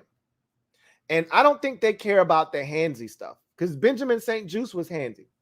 Remember, I wasn't the biggest Benjamin St-Juste fan when they drafted him. You guys remember that. I wasn't. I didn't hate the pick. I didn't love it, though. And he's still not a ball hog. Does he even have a career interception yet? That was my biggest complaint was that he didn't make plays on the football. He was a PBU guy. I know they took a pick away from him in the Vikings game. I think that might have even been a pick 6. Not sure if he scored on that or not. That was so ticky-tack. I mean, it was a penalty, but they were letting those guys play in that game, and they decided to call that. That's my problem. Does he have an interception, a career interception? He probably has one. I'm pretty sure he's got at least one. I got to look it up now.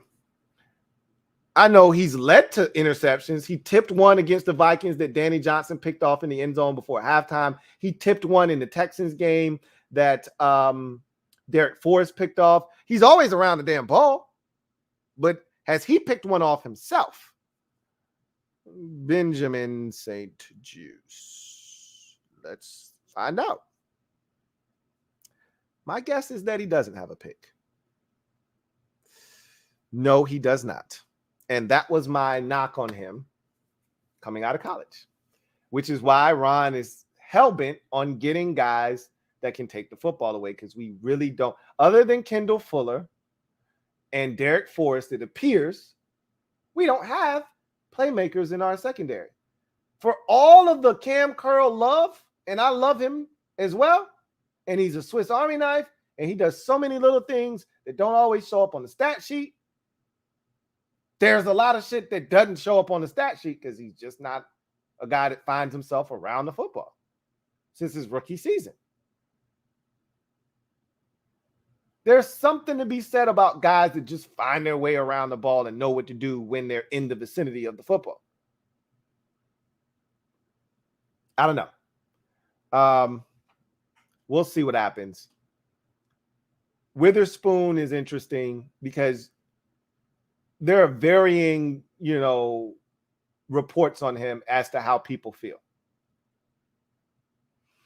All it takes is one team to say, to hell with all that shit you're talking about. Size, speed, all that. He's plenty good at everything. We're good. We'll take him. He may be the safest corner in this draft when it's all said and done. We'll see. Ty the guy. Thank you for the super chat. Greatly appreciate you. Thank you for being a member of the MOBB. My guy, Ty, writes, you think Sam's got some fire in him? In training camp, he's cooking the defense. You think he's talking trash? Yeah, I do. Like, I don't know if y'all, so here's the thing. Sam's got fire in him. I don't know if he's a trash talker, though. I'll say this. I don't know if he's going to, throw a dime and he's talking trash. I think he's more of a celebrate with his teammates type of guy. But I don't want to dismiss him. I mean, you heard what he said in the locker room after the Cowboys game about we left points on the board. We beat them. We beat them bad. And he said we beat them and we beat them bad too. Like, he didn't have to throw that sauce on it, but he was just like, hell with that shit. Put a little extra sauce up here, and it could have been worse. We left points on the scoreboard. Just a little bit more sauce. Like, there's something there to him. When he scored the touchdown, when he ran in and he scored the touchdown, and he got hyped, there's a little something there. Absolutely. I don't know if it's to the extent of him talking trash, but there's definitely some juice there, some fire for sure. I don't know if he's talking trash in camp though. Adam _ thank you for the super chat. Greatly appreciate you. My guy Adam writes, Lou, watch for DTR / Jaren Hall in the mid to late rounds. Those are two guys that I'll have my eyes on, and for this team in particular. I'll throw Jake Haener in that discussion as well. I think he'll be a little bit later than them. But the DTR, I'm hearing getting rave reviews from teams about, him as a athlete, as a guy that they like at that position. He fits in what the NFL is kind of, doing from an athletic standpoint. We'll see him get an opportunity. I'm a Jaren Hall guy. Y'all know that. I've been tooting the Jaren Hall horn for a while. I just think he's steady, man. He looks like the quintessential NFL backup quarterback.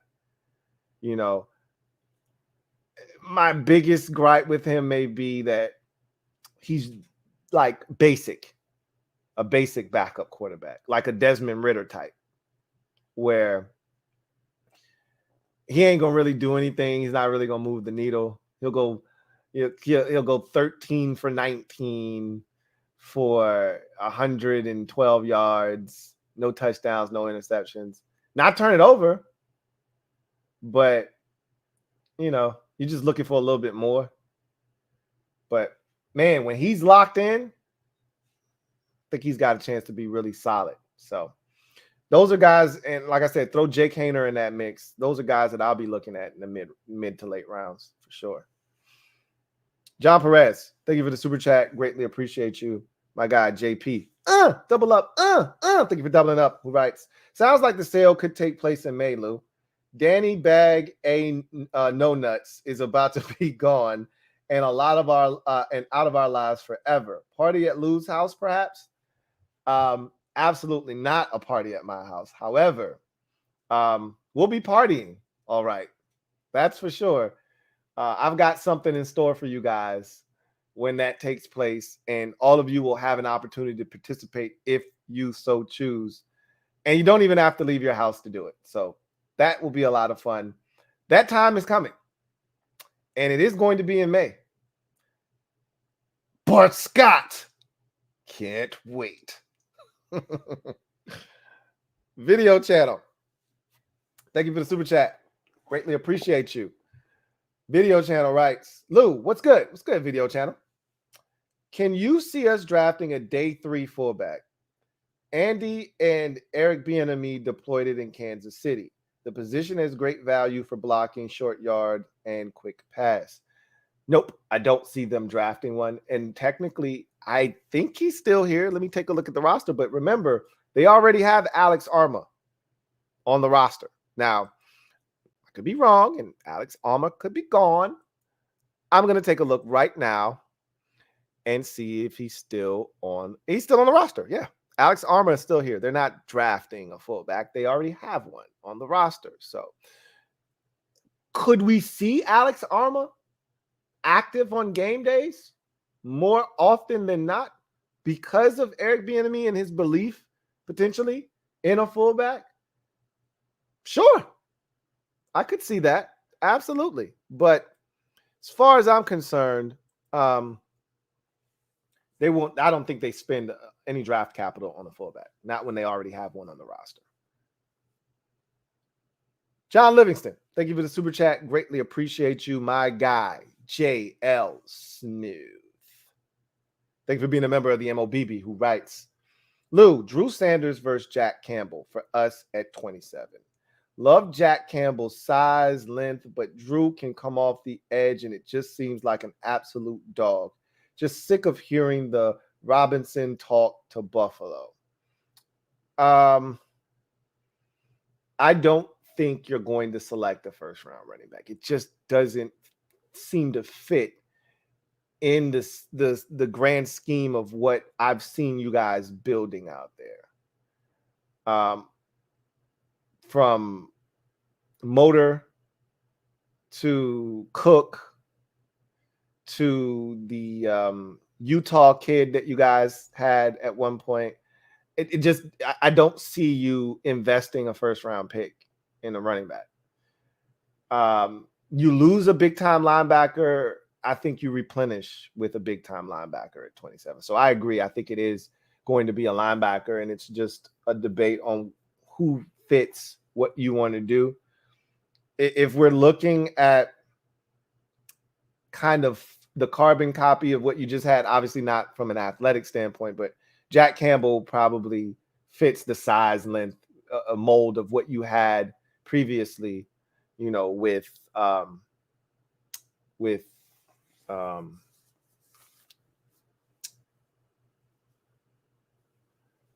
Tremaine Edmonds. However, if you're asking me who is the better of the two, the more natural, I think it's Drew Sanders out of Arkansas. Again, some dudes just have a knack for attacking downhill, understanding lanes, pursuit angles, and he just seems like a dude that just gets it. And something about a guy who played in the SEC, you know, against those dogs on the offensive line, against these athletes in the SEC, and was able to put up the kind of numbers he was able to put up, says a lot. If I'm not mistaken, if my memory serves me correct, Drew Sanders was at Bama and then transferred to Arkansas. So you got to be some type of ball player to be recruited to Bama first, and then be like, all right, let me pivot and go to, another SEC school. He didn't run from the smoke. He just went to another school in the conference that he could get on the field and play a little bit more. You know, this isn't a Malik Willis situation where you run from the smoke and go to Liberty. He stayed in the conference and was like, hey, I'm here to give out work, just not at the same school. Same conference, just at a different school. Same thing with Toa, right? Didn't leave the conference, was a beast at Tennessee. left and went to Bama and was a beast there. So I'm more of a Drew Sanders guy myself. Campbell's cool, but give me Drew Sanders, especially if you go in late first. Give me Drew Sanders. Ty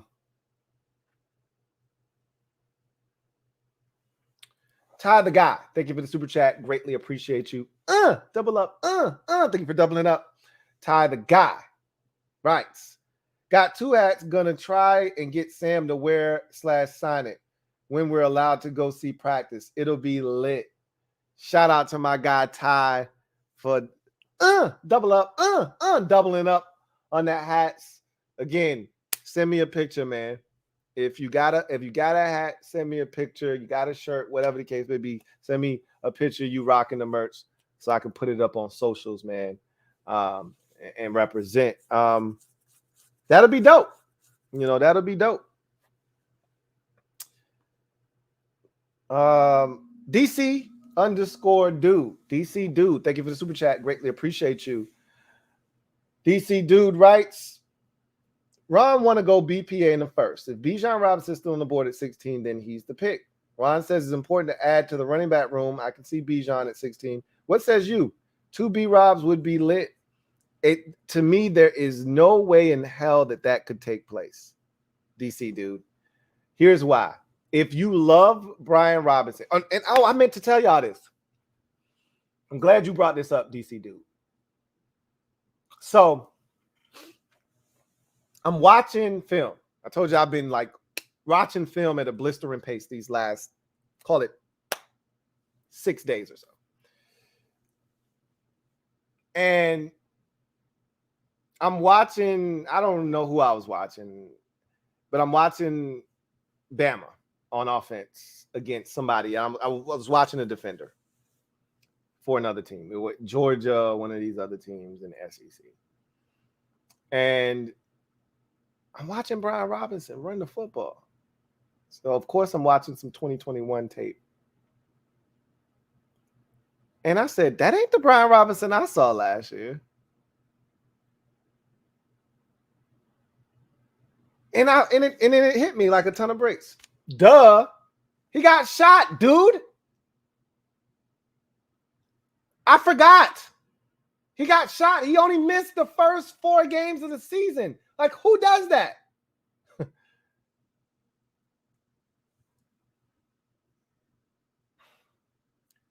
Brian Robinson is more dynamic than what we got last year. And he said it multiple times, and I was not listening. Clearly, he's like, I'm still not 100%. And I probably won't be until next year. But, I'm out here giving y'all what I got.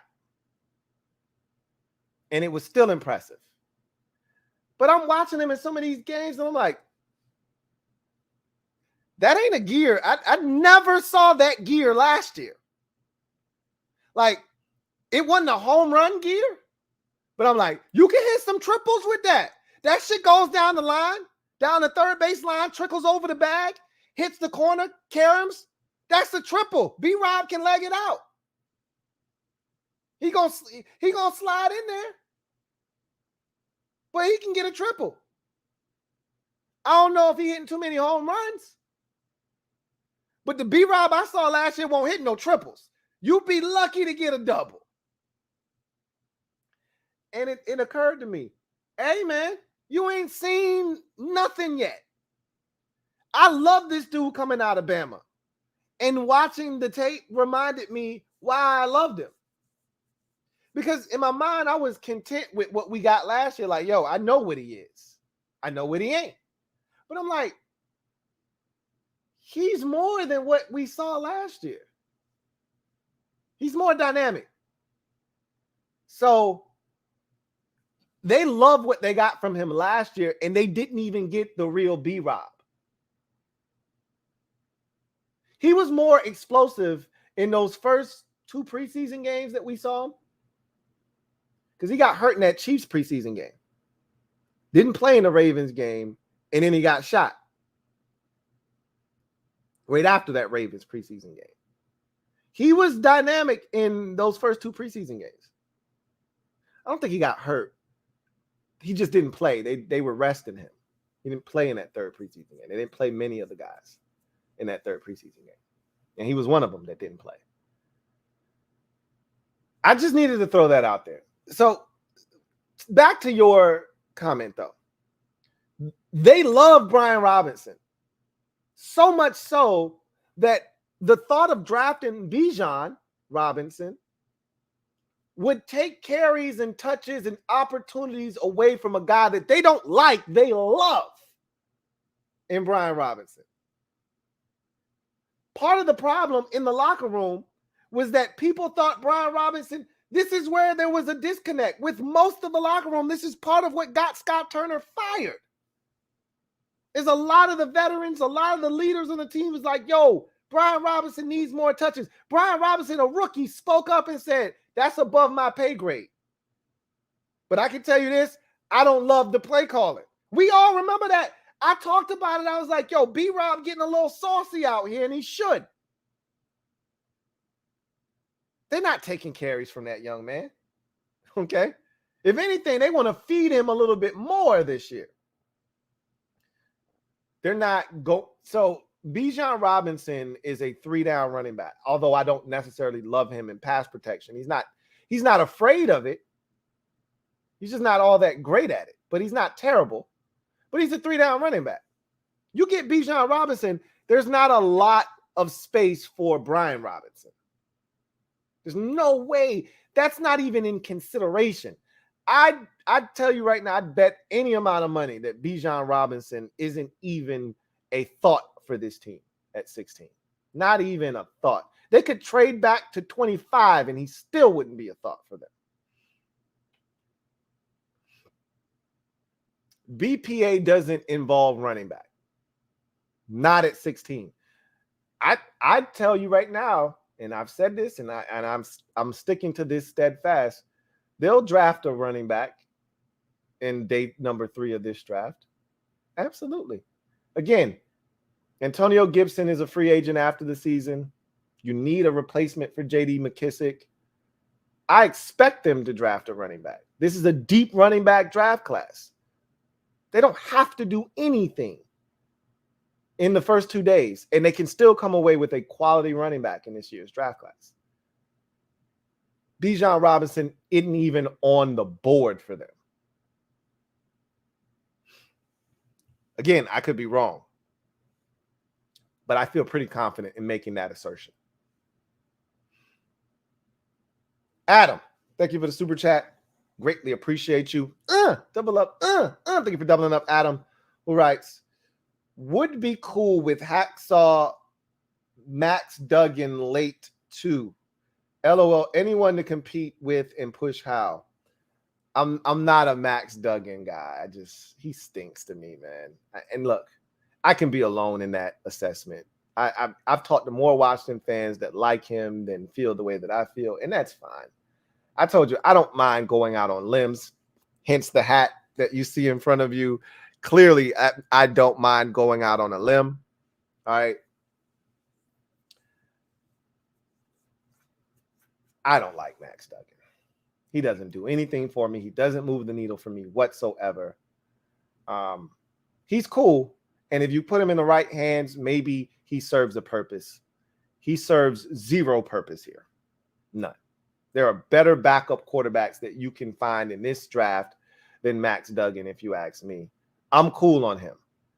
Thanks, but no thanks.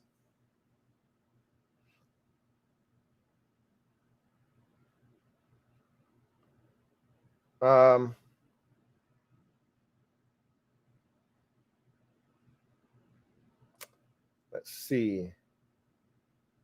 Trevor Patch, thank you for the super chat. Greatly appreciate you. Thank you for being a member of the MOBB. Writes, a wise woman once told me, some people are just beautifully wrapped boxes of shit. And that's this draft class. Thanks for the stream. Oh, man, that is delightful. Beauty is in the eye of the beholder.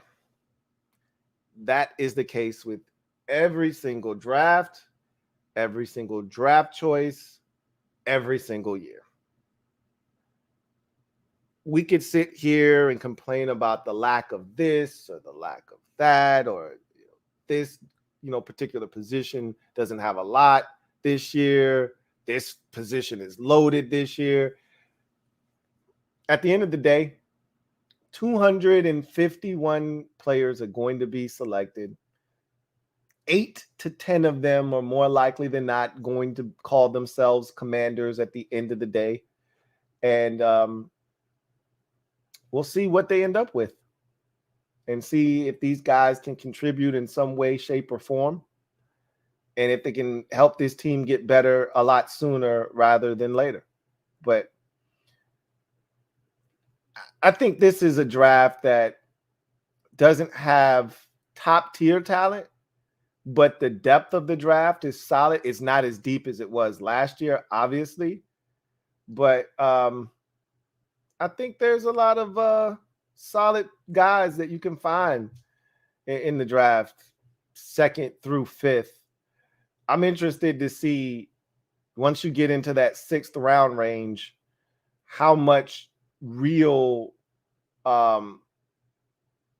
difference makers remain. Last year was ridiculous because there was COVID spillage, which is why our GM Martin Mayhew was hell-bent on trading back to pick up more picks in rounds, 3 through 5, because remember, we didn't have a 3rd round pick.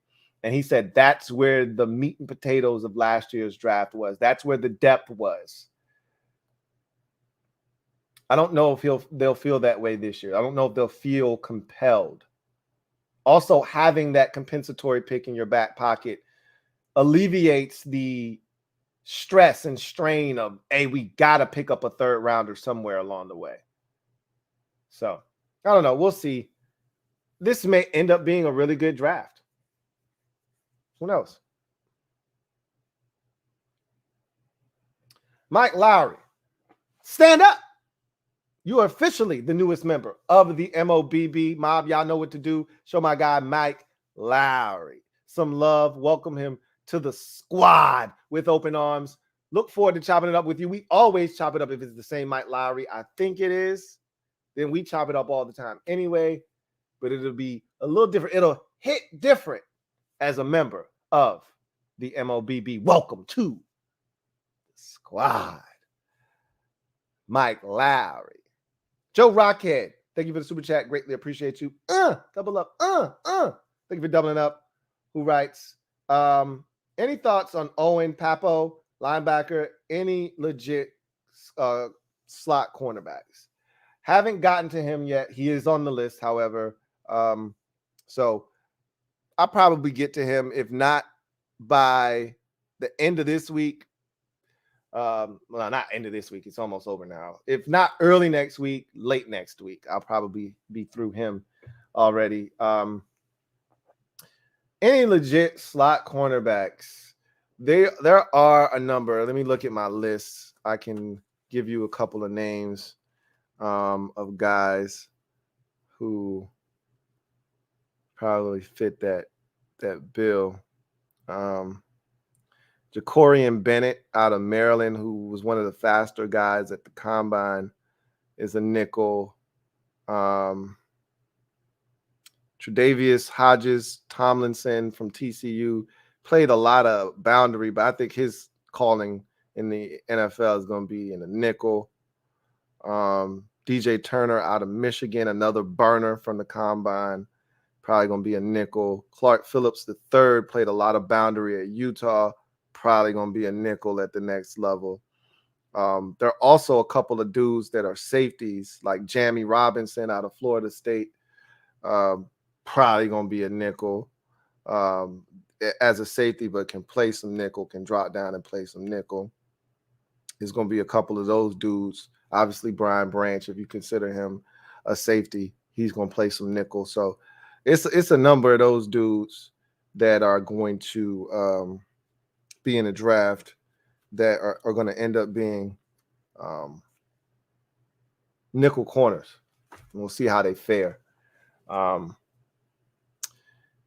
still got some work to do on some of these dudes, and I'll tell you how I feel about some of them as far as round.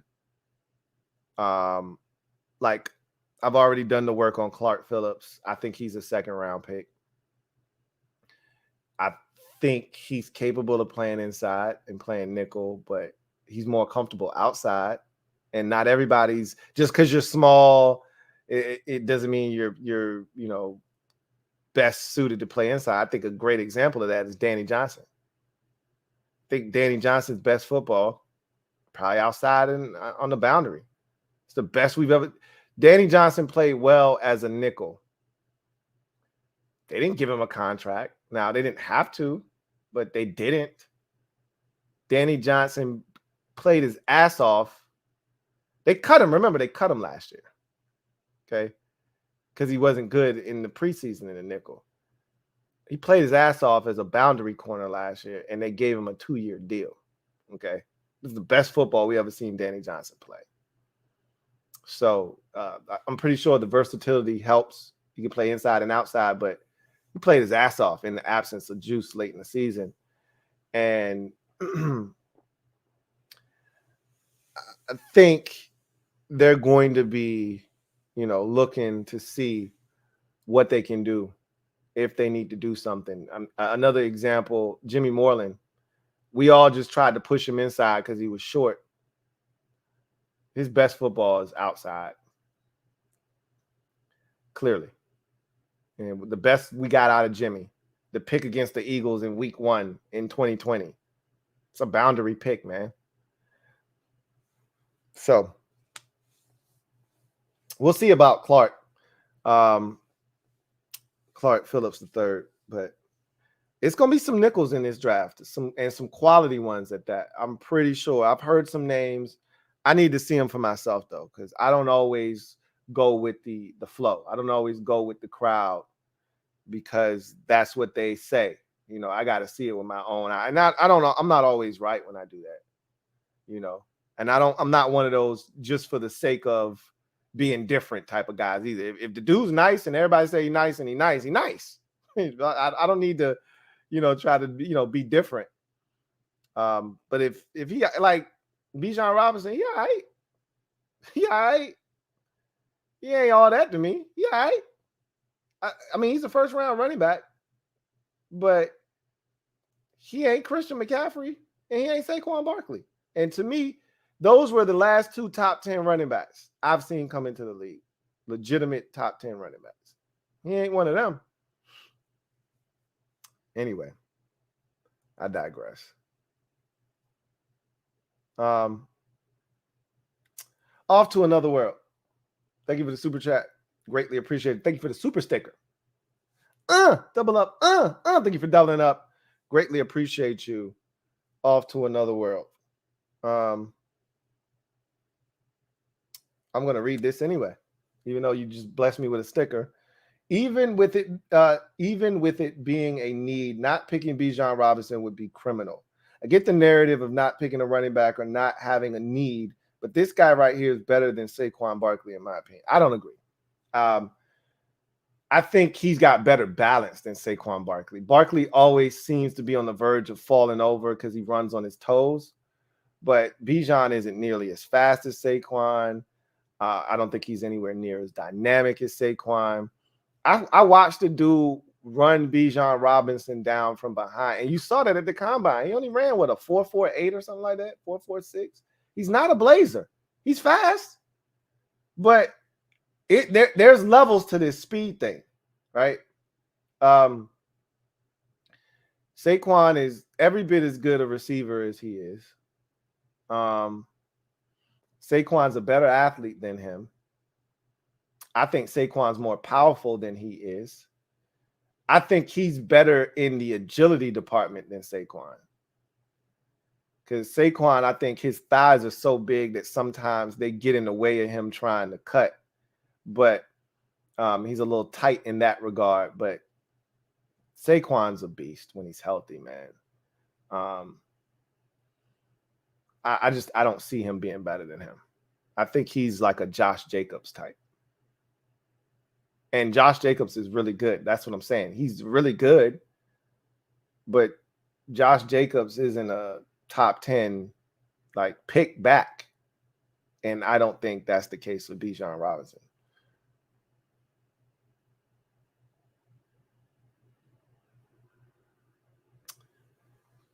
Martin Matthews, thank you for the super chat.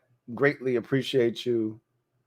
My guy, Double M, writes, hey, Louie, long time no talk to. Has been a little while, Double M, man. Always good to hear from you, though.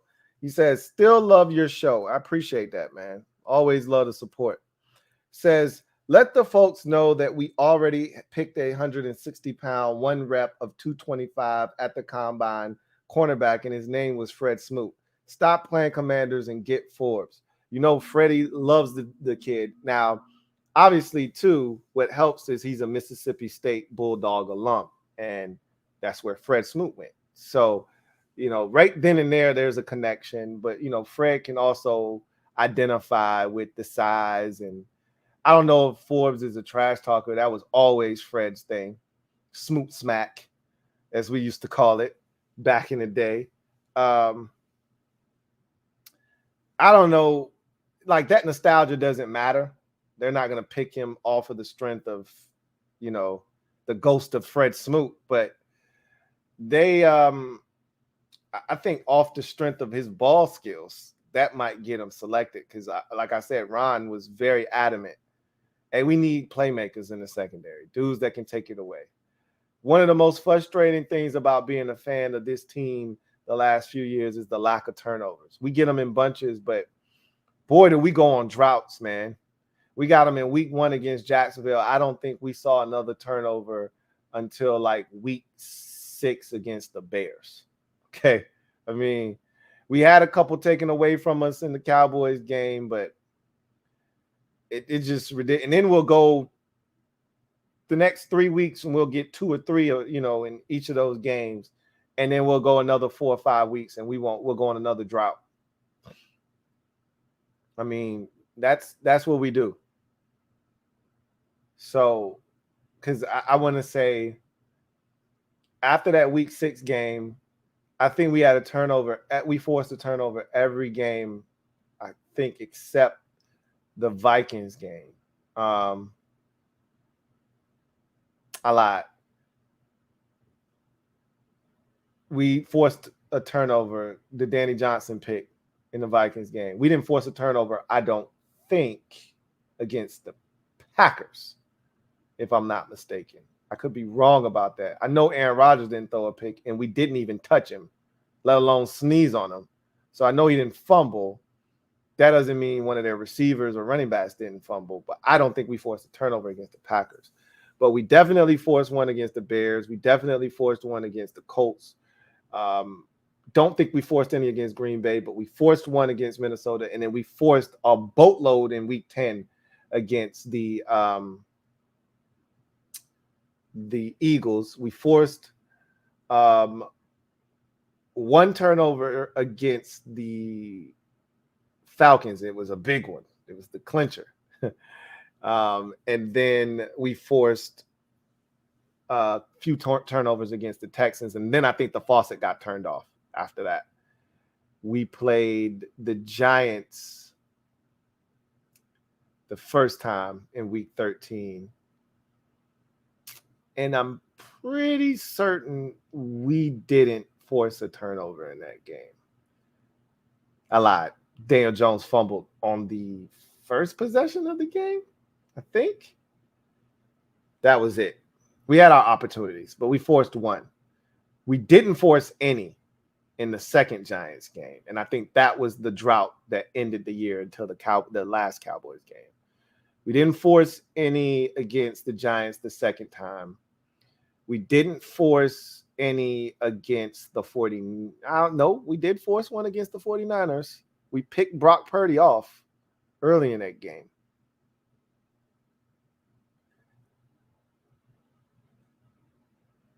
I think that was it, though.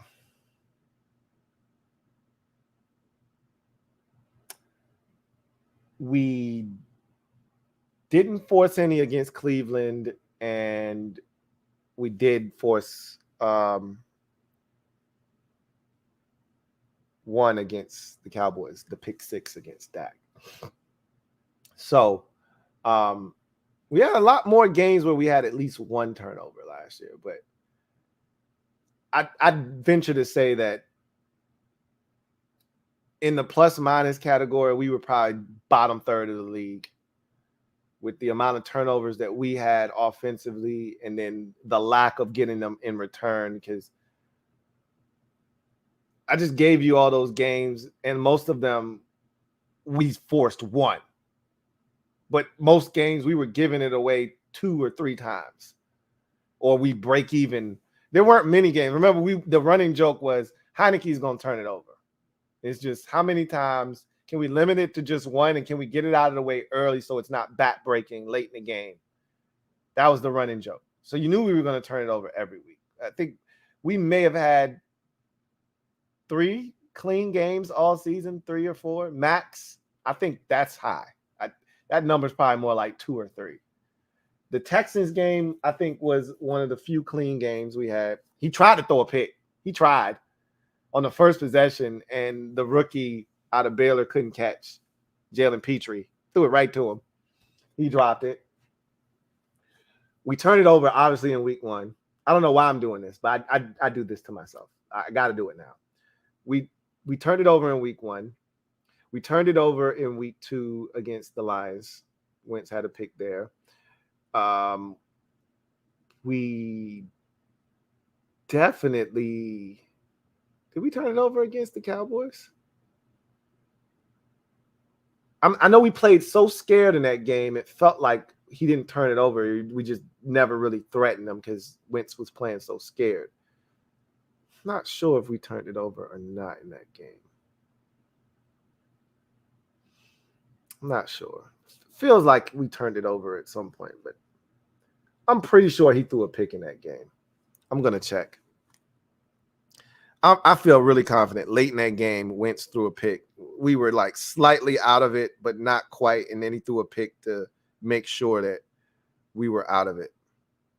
But I'll just make sure.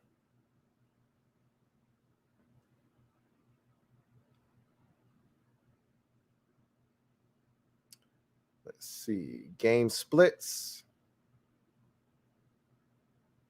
Nope. Wait. I skipped over the Philly game. He fumbled in that Philly game, so that's not an issue. He fumbled in that game. The Dallas game, he threw 2 picks, so I wasn't tripping. So he fumbled in the Philly game. He threw 2 picks in the Cowboys game.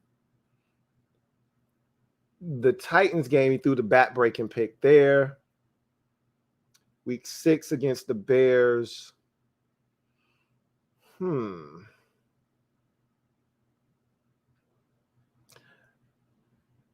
could have sworn we won the turnover battle, but we also had a turnover in that game. Fields threw a pick and they muffed a punt, and I still feel like we turned it over once. Don't have to guess. I can just look it up.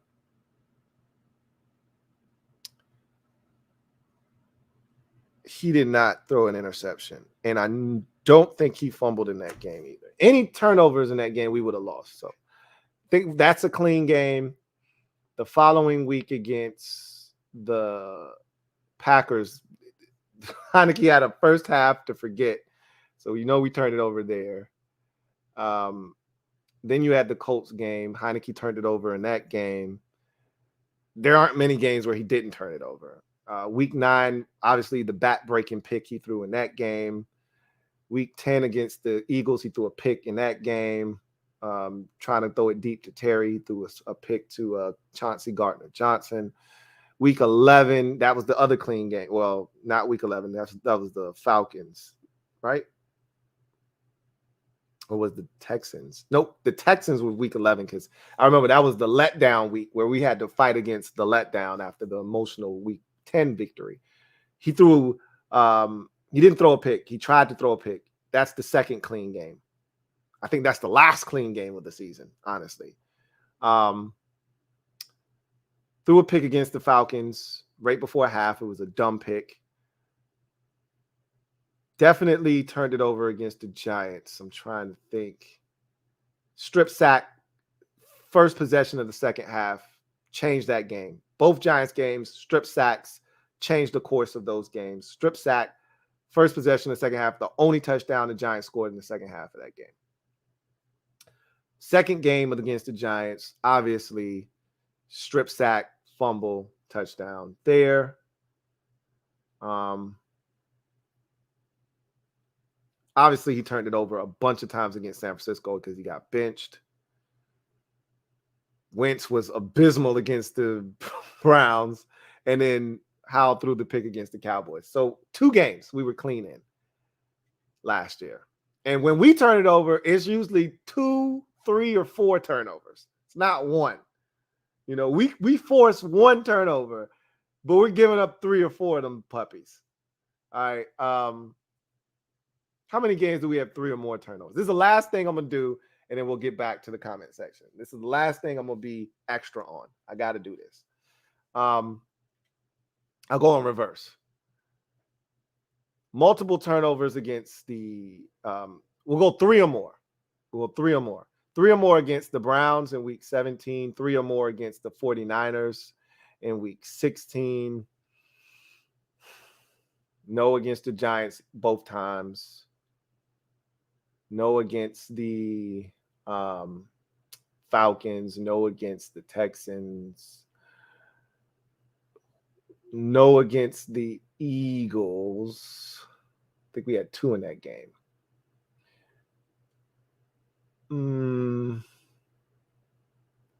Vikings is interesting. I think he only turned it over twice in that game, not 3 times. I'm going to say no. Although I think he was close. Week 8 was Indy. No. He did throw a pick in that game. Packers. I'm going to say no. But boy, he tried. He had the pick 6. They dropped like 5 picks in that game. They had the fumble, scoop and score that they called back. Yeah, I think he got away there. Remember the Vikings game where he threw that ball up in Curtis Samuel? I think he used to do some reckless shit, man. Let's see. Colts game, no. Bears game, no. Titans game, no.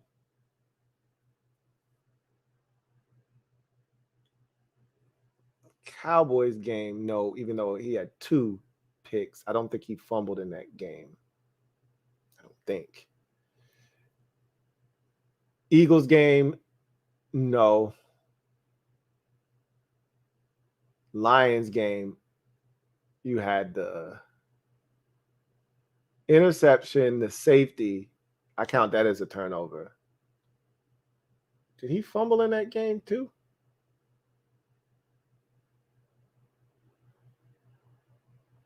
I'm not sure. I'm going to say no, but there's a chance that he might have fumbled in that game too. And in the Jacksonville game, we had 3 turnovers. Curtis Samuel fumbled in that game and Wentz threw 2 picks. So 3 for sure that we had 3 or more turnovers in. 3 for sure. And if I would have included the games where we had 2, it probably jumps to like 8 or 9 games. There's a lot of 2 turnover games in there for us. But anyway, I digress. I apologize, guys, me going down that off the beaten path road that I just took. Anyway, I digress. Mr. Yeto, thank you for the super chat. Greatly appreciate you. Thank you for being a member of the MOBB who writes, "Sup, Lou? Sup, Mr. Yeto? What's your dream scenario for the draft?" Don't know if I have a dream scenario.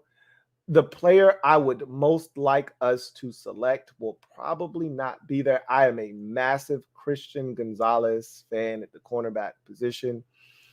But I don't think he's going to be there. So I guess that would be my dream scenario, is that we could get our hands on him. He's everything that we don't have at the cornerback position right now. Size, speed, ball skills. He leaves a lot to be desired in the tackling department. That's my biggest gripe with him. But our inability to play man-to-man coverage bothers me, and he can do that at a very high level. So that would probably be my dream scenario, but I don't think it's going to happen.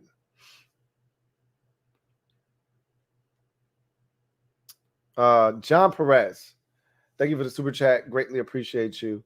Thank you for being a member. Or my guy JP writes, your Braves just walked off the Padres, by the way, courtesy of Orlando Arcia. We just signed him to an extension. It was funny. Me and my buddy were having a conversation about Orlando Arcia, because the debate amongst Braves fans this offseason was, the young boys getting an opportunity. And it was supposed to be a battle between, his name escapes me, but he got called up last year and played really well.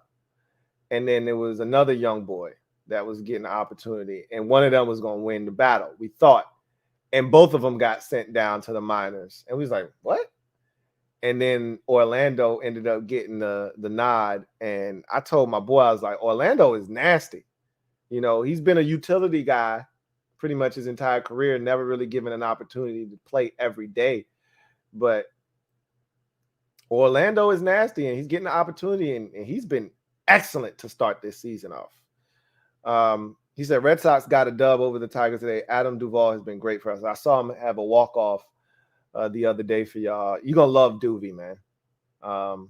He's nasty. When he gets hot, that ball starts to look like a beach ball, and he can carry you for at weeks at a time with that stick. So you're gonna love Duvie, man. If he's healthy and he's seeing it well, he can get hot and end up. You look up, and at the end of the season, he hit 42 of them things. So, Twin D, thank you for the super chat. Greatly appreciate you. Thank you for being a member of the MOBB. My guy, Twin D, writes, what up, LT? Does Rivera need to win this year impact how we ultimately approach the linebacker spot? Do we try and sign one of the remaining linebacker vets or stick with youth? Also, I sent you a baseball-related email some days ago. You did. That's right.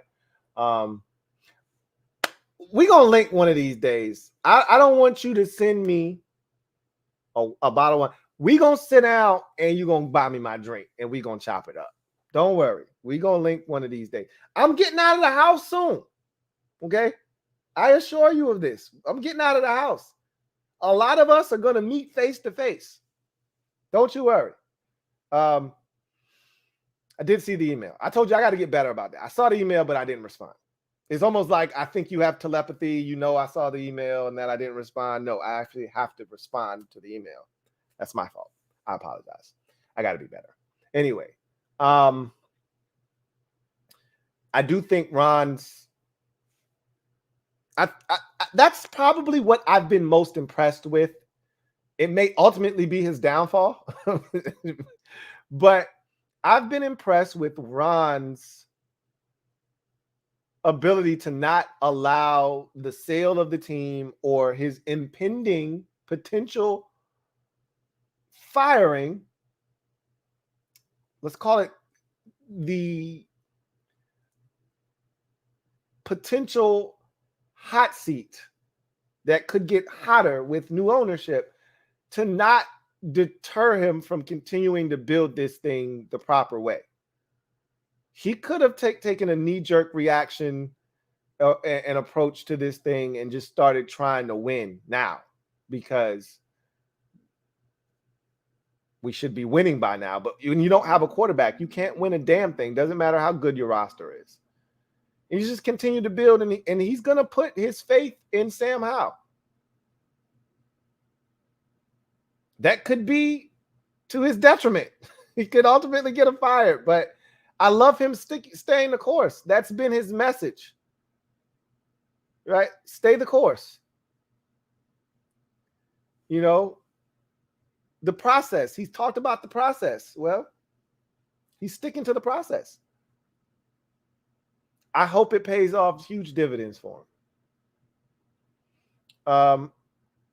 I don't think the linebacker spot is impacted by his standing within the organization, whether it's him getting fired or him, not worrying about job security or whatever the case may be. I just think this is the way they attack the linebacker position. Him and Jack, I think it's ultimately those two guys feeling like they know what a linebacker is supposed to look like, and they feel like they can get the most out of just about anybody they put out on the field. And it's been problematic to this point. But we'll see. We'll see what they do this year.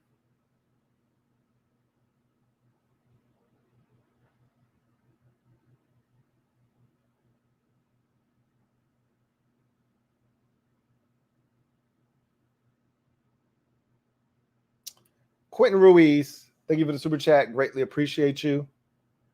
My guy Q writes, what do you want to see different from JDR in 2023? I've said this for the last 2 years. I just want Jack to be more aggressive when the time calls for it. I thought he blitzed a little bit more last year. I know what the statistics say. I know what my eyes say. And I know what a blitz technically is. So he'll be credited with blitzing more than most teams in the league. We know better, okay? We rush a 5-man defensive line at times exclusively in games when we think we can't stop the run with just 4. So, and that's technically a blitz when you rush 5. So I know what I know. And what I know is we don't blitz nearly enough in certain situations. I'm not saying be super aggressive, especially if you're not sure about how you're going to be able to cover on the back end. You can't be uber aggressive when you're not 100% sure that you're going to be able to take care of business on the back end. That said, it's very disappointing where you have opportunities against teams where you should be able to heat up the quarterback or at least make him make a decision. I thought that there were times where we rattled Daniel Jones, particularly in that first game when we came after him, and we just didn't do it enough. And so I felt like there were times last year where I felt like we needed to heat up some quarterbacks. And there's a time for a zone. You're playing a young quarterback. You think he isn't going to be able to read the field well, and you want to play zone and give him some different looks. Great. I feel like what we do is pretty basic. I'd like to see him be a little bit more exotic with what he's doing.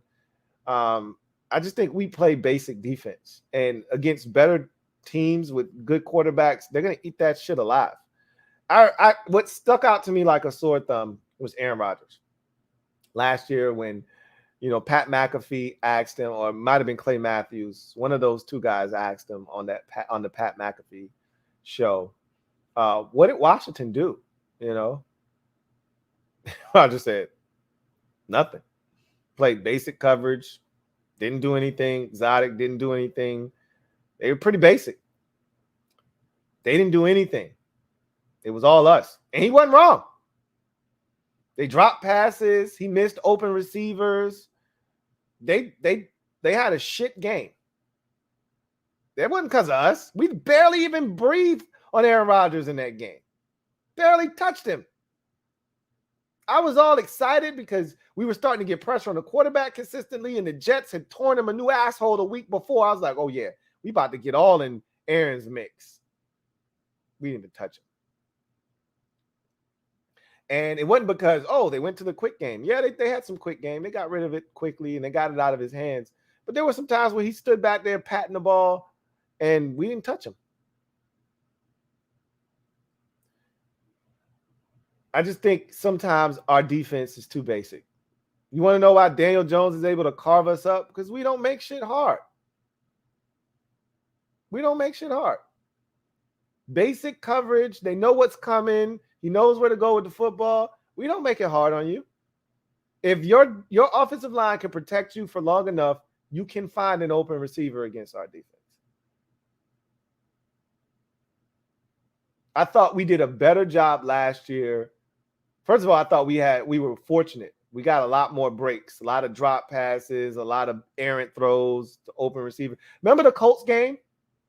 Terry makes the big catch. We quarterback sneak it. We take the lead. Remember that shit? Michael Pittman Jr. drops a wide open pass. If he catches that shit, he's into Washington territory. They still had a timeout. They would have beat our ass. All he had to do was catch the ball. He still might be running. We caught a lot of breaks last year, man. Like, we didn't do shit to a lot of teams. They did shit. And we just benefited because of the shit that they didn't do. Whether they didn't execute, they didn't catch a pass, they didn't block somebody. I'd like to see us force the action, confuse somebody. A lot of times when mistakes get made, it's because one of our guys makes a play or the other team just made a bad play. The pick against the Falcons, Daron Payne batted the ball in the air. That's a touchdown if he does it. The pick six against the Texans, that's just bad quarterback play. The pick six against Dallas, that's just bad quarterback play. Wasn't anything special from Kendall Fuller. Just simple concept. Outbreaking route that was left too far inside, and Kendall Fuller said, thanks, I'll take that.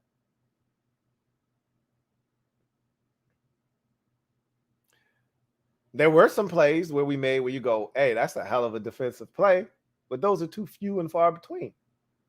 I'd like to see Jack be a little bit more exotic with what he's doing. Confuse somebody. Come after somebody a little bit. I think we're too basic. That's my complaint. I think he could be a little bit more exotic. JP, my guy John Perez, thank you for the super chat. Greatly appreciate you. Who writes, there's a running back from Pitt with a long last name. Yeah. Abaconda. He says, I'd be open to him or Jahmyr Gibbs. That's who I want. I want Abaconda from Pitt. He's a speed demon. And he's exactly the type of running back that you're looking for if you're looking for a change of pace, if you're Washington. That kind of guy. And he'll be there. You know, they're going to be, again, it's a deep class. There'll be a number of guys around.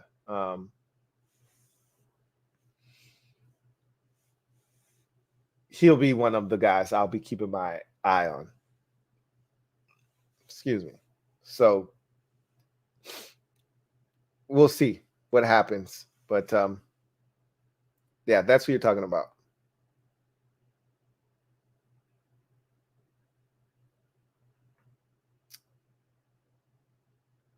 John Livingston, thank you for the super chat. Greatly appreciate you. My guy, J.L. Smooth. Double up. Thank you for doubling up. Who writes, Lou, what do you think about Tyreek calling it quits after the Dolphins because he wants to get serious into streaming games? 10 years and out seems smart to me. Gonna see this more and more, in my opinion. I talked about it on the podcast. But I talked more about, I posed the question, was he a Hall of Famer on my podcast? Spoiler alert. If he retired today. If the announcement wasn't, I'm going to retire in 3 years, I'm retiring today to jump into streaming, would he be a Hall of Famer? That was the debate we had at the end of the show. I don't know if that'll be a trend with players, because I was telling people this, and I said it on the podcast. He's a lot smarter than people think. And when you're smart and you have other interests other than football, see, most of these dudes, football is their life. They've been playing since they've been 5 years old. This is all they know. So for those guys, if you still can play, you're not quitting. You know, you love it too much.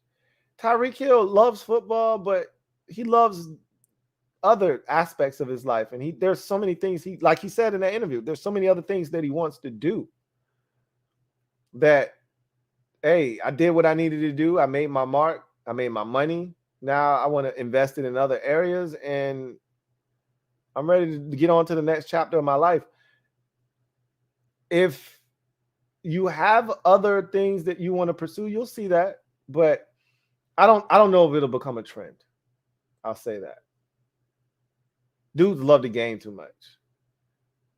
You know, I don't know if it'll become a trend, but we'll see. Remember when everybody thought that Hollywood Brown was retiring to do the gaming thing? I mean, the gaming thing is big in the sports community. A lot of athletes play games because they got a lot of time on their hands. When they're not training, you know, they're downtown, they probably game heading it up. So I could see a lot more athletes getting into the gaming realm. I could see that, but I don't know if them retiring will become a thing or not. We'll see. Joe Rockhead, thank you for the super chat. Greatly appreciate you. My guy, Joe Rockhead, writes, I'd like to have more crucial game-winning picks. I mean, those aren't easy to come by, but I just like to have more opportunities to impact the game via turnovers. The pick sixes were so refreshing last year because we don't do that. Even when we do create turnovers, it's not house calls. Casey Two-Hill's fumble at the end of the Eagles game, that was fun to push that thing out to double digits to make it look worse than what it was. I love it. Nobody's going to remember Casey Two-Hill scooped up that fumble other than Eagles fans and Washington fans. Everybody else is just going to look at the score and say, hey, they beat you by 11. Good. I love it. I love the pick sixes from Kendall Fuller last year. Anytime the offense, and you knew we struggled in the red zone in particular last year, anytime the offense doesn't have to touch it and you get points, which is why I want more out of special teams, not necessarily because the league is full of dynamic return men. Nobody's returning kicks for touchdowns anymore. With all the rule changes and you get the ball to 25 for a touchback, teams are like, just let that shit go in the end zone. All right, we're fine. Still, if you've got a dynamic return man, at a bare minimum, you can have great field position. You can flip the field position. So any opportunity to make it a shorter field and easier for the offense, that's what I want. And turnovers do that. Whether you're shortening the field for your offense or you're taking a scoring opportunity off the board for the opposing team's offense, I'm all about it. I'd like to see us have more opportunities with that. And I don't feel like we get enough of them. So, and you know, the thing that frustrates me is I watch so much football and you see these teams and it's like they're taught to attack the football, to punch it out, to go after it, to be aggressive. And then you watch our team and Jack's talking about turnover Thursdays. We don't see that shit. We don't see guys punching for the football. Every now and again, you'll get a guy reaching in there trying the lawnmower technique, but that shit rarely works. The punch is what's new. It's what works. It's what's become the biggest weapon in this league is the punch out. And it seems like we're still stuck in ancient times when it comes to that. Like Josh Norman never played here and we never saw somebody do it in a Washington uniform or something. It's like analytics. All the teams in the league are using some form of analytics and we're still talking about the eye test, you know, or we're misusing the analytics. You know, Ron doesn't know how to use them shits for real. He talks about analytics. He doesn't really know what the hell he's talking about. Because that's why he mangles the clock every week. Oh, my guy told us that we should take a timeout here. No, he didn't. Not your analytics guy didn't tell you that. No way he told you that. Because that's not even what the analytics say you should do in that situation. Can't be. That's how I feel like we are with the punch. It's just like we just behind the times. It's frustrating.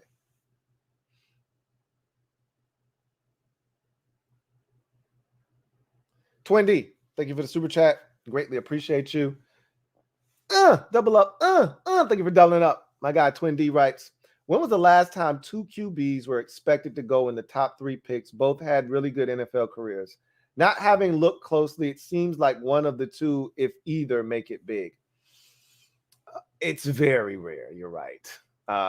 Andrew Luck, Robert Griffin III, Peyton Manning, Ryan Leaf. If you want to go this past draft in 2021, right now it seems like Trevor Lawrence is the only guy that may make it out alive out of the top 3 with Zach Wilson and Trey Lance. Now, jury's still out on Lance. Right now, Zach Wilson looks like a bust. So, yeah, I mean, what'd you have? Mitchell Trubisky went. Well, I don't think anybody else went up there with him, though. It's just him, I think. And then that was the draft that spawned both Deshaun Watson and Patrick Mahomes. But to your point, when there are two guys at the top of the draft that kind of separate themselves from everybody else, it's rare that both of those guys end up being stud quarterbacks. I mean, Jameis Winston and Marcus Mariota, Carson Wentz and Jared Goff. I mean, we can go on and on with the two guys separating themselves from everyone else. To your point, either one turns out to be really good or neither of them turn out to be really good, as the case with Mariota and Winston. Goff, I think he's gotten a bad rap because he was good in LA. It didn't end well there, but he was really good, went to a Super Bowl. And I'm guilty of this. I just kind of wrote him off. Like, it's Jared Goff. Now he's playing his ass off in Detroit. And I don't think they're thinking about taking a quarterback in Detroit. I could be wrong about that. But I think they feel like they got their guy. And he's not old. He was in the 2016 draft. We make it seem like Jared Goff is a grandpa out there. What's he been in the league? 7 years, maybe 6, 7 years max. Like, he's still young. So he's probably not even 30 yet. So yeah, that's a good point that you bring up. Doesn't happen often that both guys, if ever, I mean, pretty sure you just got to go back a ways. You'll find a draft where two guys went 1-2 or 2-3 or 1-3, something like that, but they separated themselves at the top of the draft. Two quarterbacks that teams were after, and they both ended up being really good. I mean, obviously the 83 draft, I mean, that's really going way back. I'm pretty sure you don't got to go that far back. But the 83 draft stands out. A lot of those dudes were good. I want to say that was Elway and Marino. No, Marino went towards the end of the first round in that draft. Elway went 1, I think. Anyway, I digress. I mean, I pretty much gave you the last probably 7 instances where that happened. Quarterbacks going towards the top of the draft and, and it not working out. So, interesting. I don't think this is going to be the case where one of them fails. I think both of them are going to be successful, but we'll see, won't we?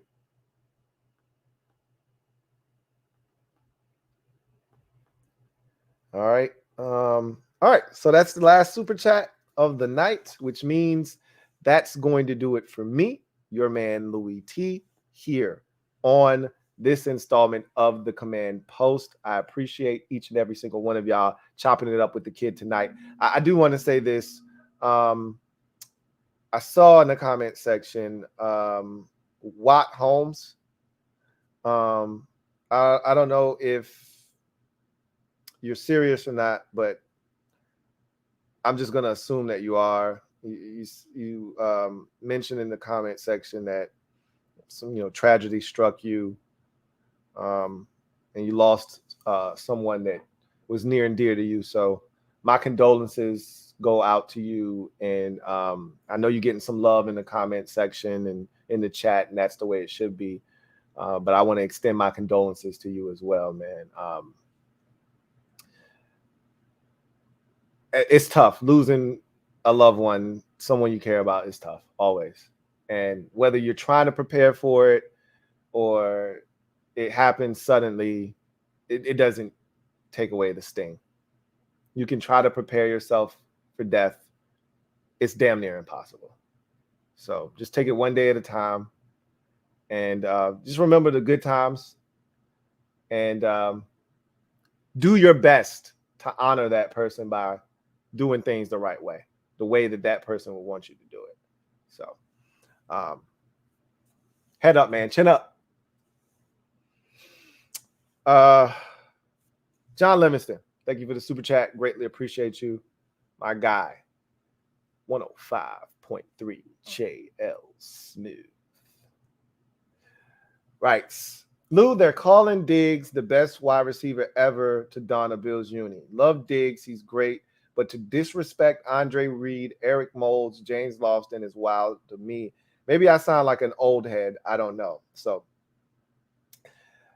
first of all, Stephon Diggs is better than Eric Moulds. Okay, so Moulds was a damn good Bills receiver, but he's Eric Moulds. Okay, he had some really good seasons in there, man. He did, but the trajectory that Stephon Diggs is on is a Hall of Fame trajectory. We never had that discussion with Eric Moulds, and the reason we're having that discussion with Stephon Diggs is because of what he's done in Buffalo. It started in Minnesota, but it ballooned and exploded in Buffalo. The numbers he's putting up, the years he's stockpiling on top of each other in Buffalo, he's not better than Andre Reed right now. That's the only name I think you can put over him. But Lofton did a lot of damage in Green Bay before he got to Buffalo. I think the back end of his career was spent in Buffalo. I could be wrong about that. He might have spent more years than I'm giving him credit for in Buffalo, but I felt like his best years, his prime years, were probably more so spent in Green Bay. Diggs has probably set all kinds of Bills records already, and when he's done, he probably will set a lot more. And the only guy that I think can even hold a candle to him and even be in the same breath is Andre Reed. And I would say Reed is still ahead of him, but when it's all said and done, Diggs is probably, again, if he continues, and we're assuming, and we shouldn't do that, but I did the same thing with Tyreek Hill earlier today on the podcast, but assuming he continues on the trajectory that he is currently on, he's going to dwarf Andre Reed as the best Bills receiver. And, the beauty of Reed, and if you're nostalgic and you were able to witness Andre Reed and all of his splendor, is that most of his career, the back end of Reed's career, guys do that. He had to finish his career out. As a matter of fact, I'm not sure. We might have got some end of the career Andre Reed here in Washington. I know we got some end of the career Irvin Fryer. We might have even got some Andre Reed. I'm feeling like Andre Reed spent all but maybe a year or two of his career in Buffalo. Now I got to go look it up.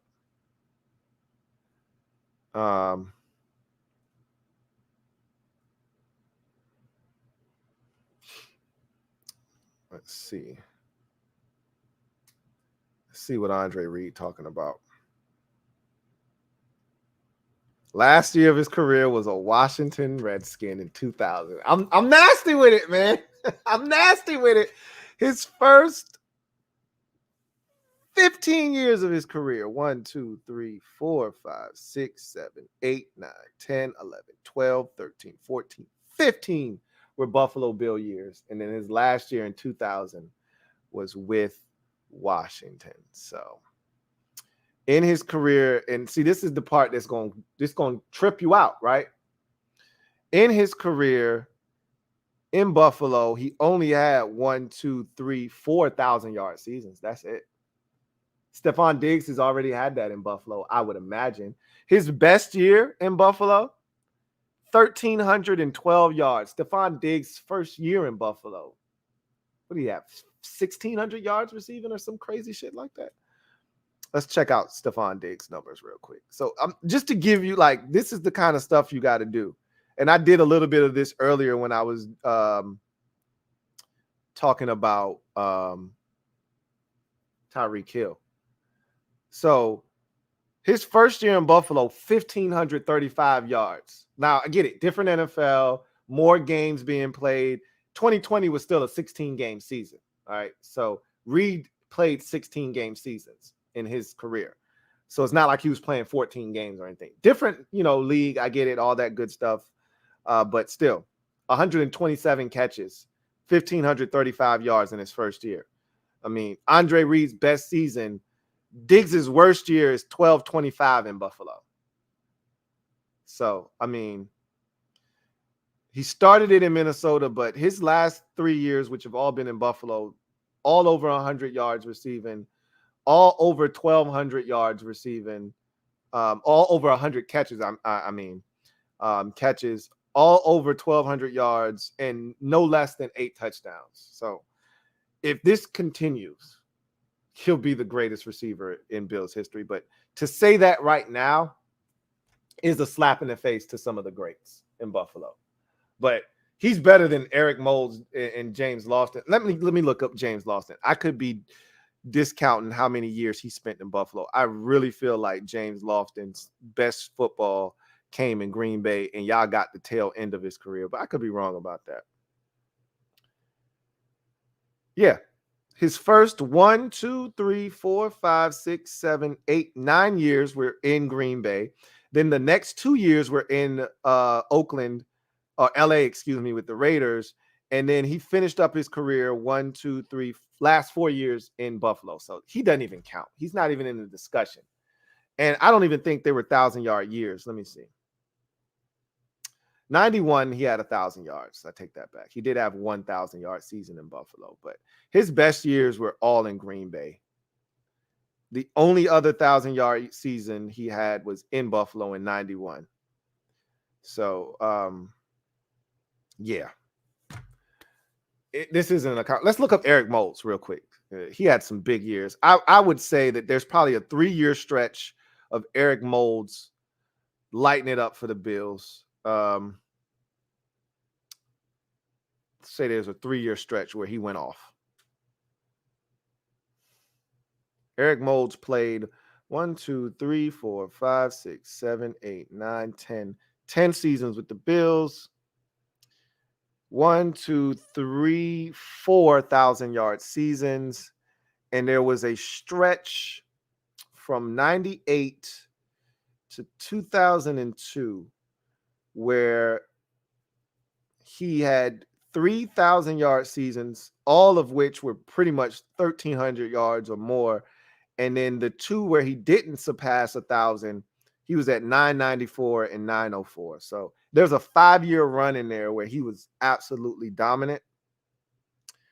3 out of those 5 years, but he was pretty good in the other 2.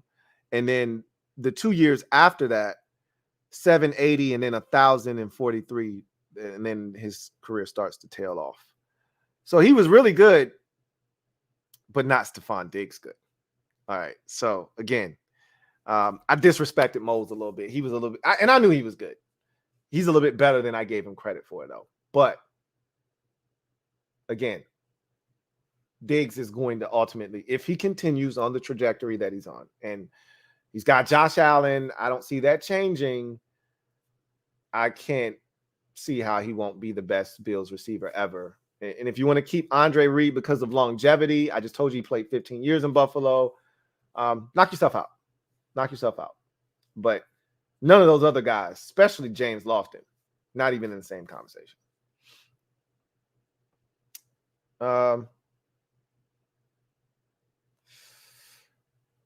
American is back with facts. Thank you for the super chat. Greatly appreciate you. Who writes, you're going to watch XFL this weekend, bro. I saw that your defenders lost their first game, man. Sorry to see that. I didn't watch any of it, but I did check the box scores. I will say you and Condo P have me checking box scores now. If nothing else, I still haven't watched a second of any game, but you got me checking box scores now. And I saw that the defenders signed DJ Swearinger. Not that I give a shit, but anyway, I digress. Fat American back with facts. Thank you for the super chat. Greatly appreciate you. Double up. Thank you for doubling up. Greatly appreciate you. Who writes, yo, Smoot was saying vintage Dan Snyder would have been perfect this offseason. LOL. Said he would have landed Lamar. What would vintage Dan do this year? He's not wrong. Vintage Dan would have went out and signed everybody under the sun. You know why? Because he would have thought we were close. Close to what? Ask Bruce Allen. They always thought we were close. But vintage Dan had no bounds and no limits. He'd fire up Redskin 1 and go get anybody that he thought could help this team win, and they definitely would have went and got Lamar. Hell, Dan 4 years ago would have probably went and got Lamar Jackson. The Dan prior to Bruce Allen, I'll say. I was going to say prior to Ron, but Bruce came and put a muzzle on Dan to an extent. So I don't know if he would have been as aggressive, but when it came to quarterback, he usually was. So maybe, but pre Bruce, oh shit. And that's the vintage Dan that Smoot was talking about. Oh shit. Lamar would have been here. Well, I don't know, because I still contend that the Ravens would have matched any deal put in front of Lamar Jackson. I still contend that to this day. Anything put in front of him, they will match. They just don't want to pay a penny more than they have to. They want Lamar to see what his market is, agree to a deal, and then they want to say, hey, you agreed to this. We'll sign you to that deal. Max on the beat. Thank you for the super chat. Greatly appreciate you. Who are your current and past favorite opposing NFC East rival players? Current, I don't know if I have any current players that I'm just like in awe of. I'm past that stage of my life now. I don't, fawn over other teams' players, although, you can acknowledge when someone's good. Michael Parsons is really good. Like, he's everything we wanted Chase Young to be and then some. So I guess you could put him in that category. But there are not many guys that I view in that light. When I was a kid, though, I definitely did that kind of stuff. I was a huge Michael Irvin fan. Admittedly, I loved Michael Irvin. He had swag back in the day. He part of the reason I used to get the two little stripes in the side of my head when I got my hair cut. When I would be outside, I'd catch a pass and then I would go like this. Ha! Ha! Then you had to hit him with the little and let them know you got a first down. Mike had swag, man. Dion, they had Dion, that go back to his Falcons days, but Dion was the man.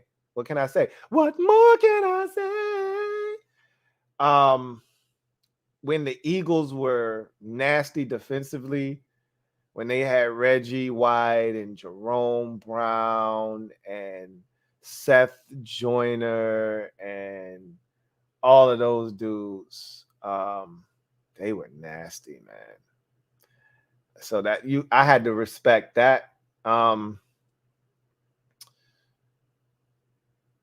Lawrence Taylor has always been a dude that I've always loved watching play football. Even going back and just watching old highlights like how we do with Sean Taylor, I do that with Lawrence Taylor.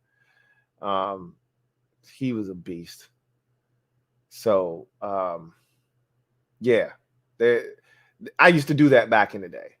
I don't really do that anymore. So fixated on my team, and I watch everybody else's team, but I ain't, watching your team and with those kind of googly eyes anymore. Like, oh man, he's a really good player, man. F that dude, man. Kick his ass, Seabass. That's what I'm on right now. But I respect, as Jack likes to say, respect everyone, fear no one. I respect every team in the division. Know what they're capable of. But I don't have that same nostalgia like I did back in the day, where I used to be able to watch other players of other teams, and I would pass the line of respect to the point where I actually like a dude as a player. I don't do that anymore. I respect you, but it don't go any further than that. But yeah, those are some names right there that I just gave you. Fat American is back with facts. Thank you for the super chat. Greatly appreciate you. Who writes, our defenders, bro. You were part of the family. LOL. So you just forcing me to be a part of the defenders family. I didn't sign up for that, man. You even give me I don't even say so in this, huh? John Livingston, my guy, JL Smooth. Thank you for the super chat. Greatly appreciate you. Who writes, Lou, different era. That's huge. Don't make light of that. I understand that. I'm not oblivious to that. And I mentioned that. I said it's a different era. I get it. Lofton played in 14 game seasons. Okay. So I don't want to, and he played in an era where they could take your head off at the line of scrimmage with the ball in the air. When you catch it, that counts for something. Same with Andre Reed. Didn't play in the take your head off era, but they could hit you. You had to have your head on a swivel over the middle of the football field, right? And Reed did the dirty work. He was a 3-level receiver. So yeah, no, I'm not discounting any of that. And I'm well aware of all of that. But make no mistake about it.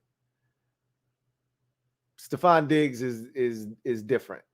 And the numbers he's putting up, and I get it, it's a different league now. It's a passing league. They do everything to cater towards the offense. If you're a good receiver, you're going to put up numbers. I get all of that. But he says DBs were far more physical. Facts. Moles was a monster. He unfortunately came after Kelly, which is when we went through quarterback purgatory.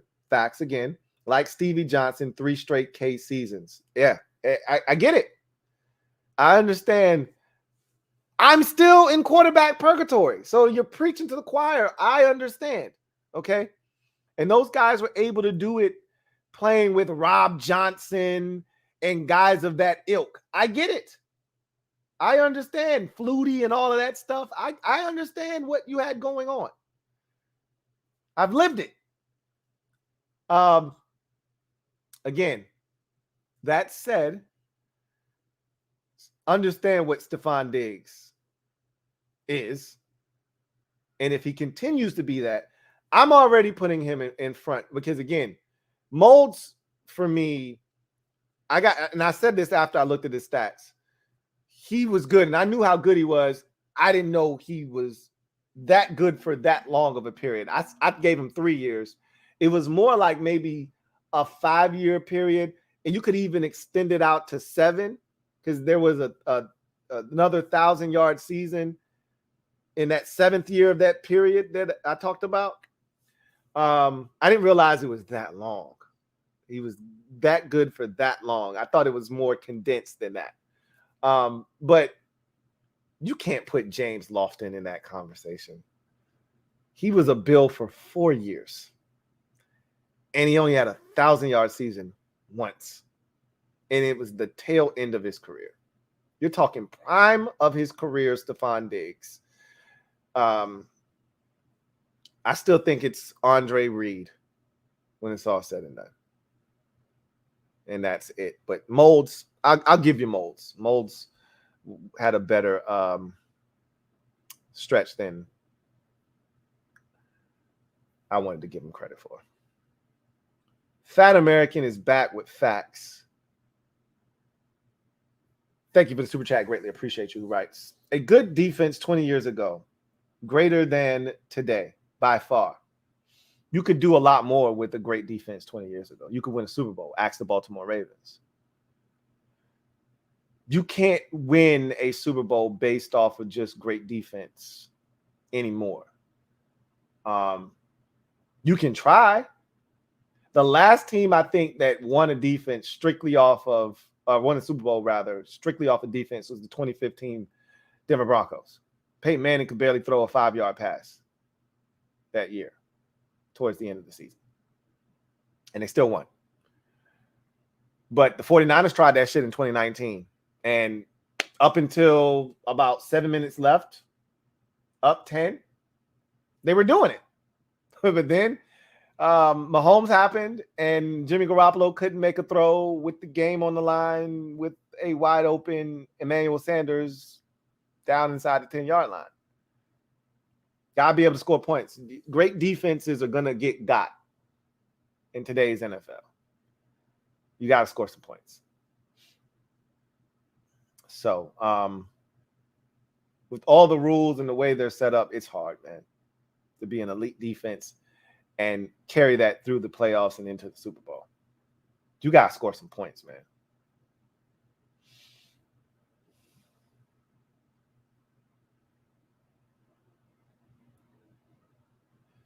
John Livingston, thank you for the super chat. Greatly appreciate you, my guy. JL Smooth writes, T.O. would always name my guy in Buffalo, Eric Moulds, is the top 3 wide receiver. He was built like T.O. Absolutely. Moulds was T.O. before T.O. That's probably why T.O. Would always name him, because Eric Moulds, if you didn't know any better, if you took the nameplate off and slapped the Owens on it and an 81, you would have thought it was T.O., because that's how he played. Fast, physical, breaks tackles. Eric Moulds, he was nasty now. And I remember, because that was my video game plan days. So there was definitely some Eric Moulds going on in those days.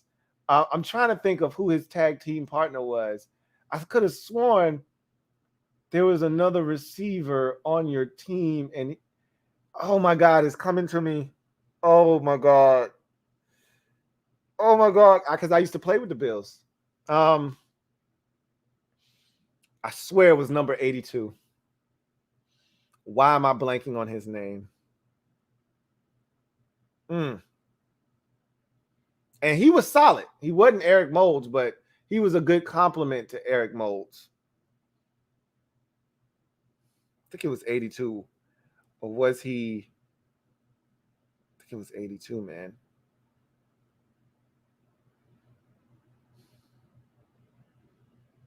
Then you had Lee Evans for a little while as well in Buffalo. God, I can't think of that other guy's name. He was built like T.O. If he got to play with Kelly Moore, my goodness. Eric Moulds was really good. Really, really good. And he had a tag team partner. I just can't remember what his name was. And he was solid. He wasn't great. Fat American is back with facts. Thank you for the super chat. Peerless Price. Thank you. It was 81. Peerless Price was his name. I said in my head, it's a Tennessee receiver. But I couldn't think of, was Eric Moulds a Tennessee receiver or not? So I was like, just keep your mouth shut. But I was like, I swear it's a Tennessee receiver. It's Peerless Price. There you go. I knew you would know who I was talking about. Fat American is back with facts. Thank you for the super chat. Greatly appreciate you. Writes, you think players don't collide as hard intentionally? Of course they don't. Some dudes don't care, but most do, because you know you get fined. If you get a 15-yard penalty in a game, you get fined for that. And not everybody's out here making top dollar in the locker room. You know, it's only like 5 or 6 dudes that's making real bread in an NFL locker room. So I can't afford to be getting docked $16K from my check when my shit is only, you know, 41,000. I can't afford to be having 16 of that shit going. So, nah, dudes know, like, I got to make a business decision here.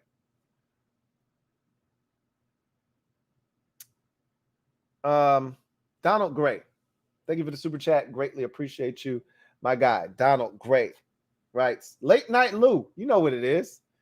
Shout out to the LTN. Thanks.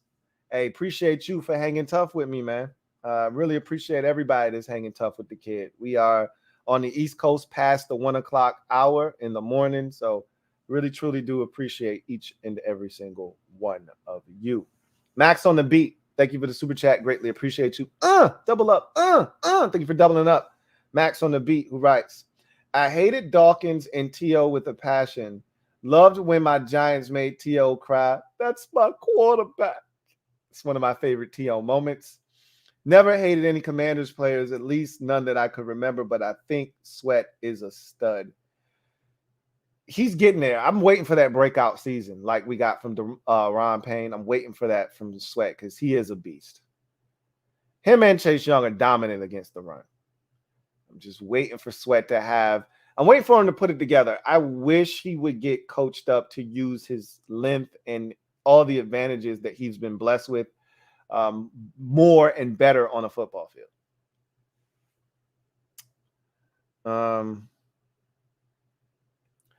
Fat American is back with facts. Thank you for the super chat. Greatly appreciate you, writes. Remember the early 2000s when FedEx was full? Yeah, I do. It was funny because somebody tweeted out a video from the 2012 Cowboys game, season finale, and that joint was rocking. That stadium was full, man. So, yeah, I mean, it's not that long ago, but it seems an eternity. Even the 2015 playoff game against the Packers wasn't full. I remember some, empty seats there.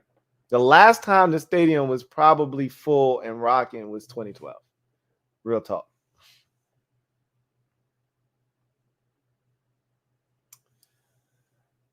Livingston, my guy, J.L. Smooth. Thank you for the super chat. Greatly appreciate you, my guy. John Livingston writes, I was leaning towards the best wide receiver. I do think Lofton is better than Dave. If you're talking overall career, then of course, you're talking about Hall of Fame receivers here in Lofton and Reed, right?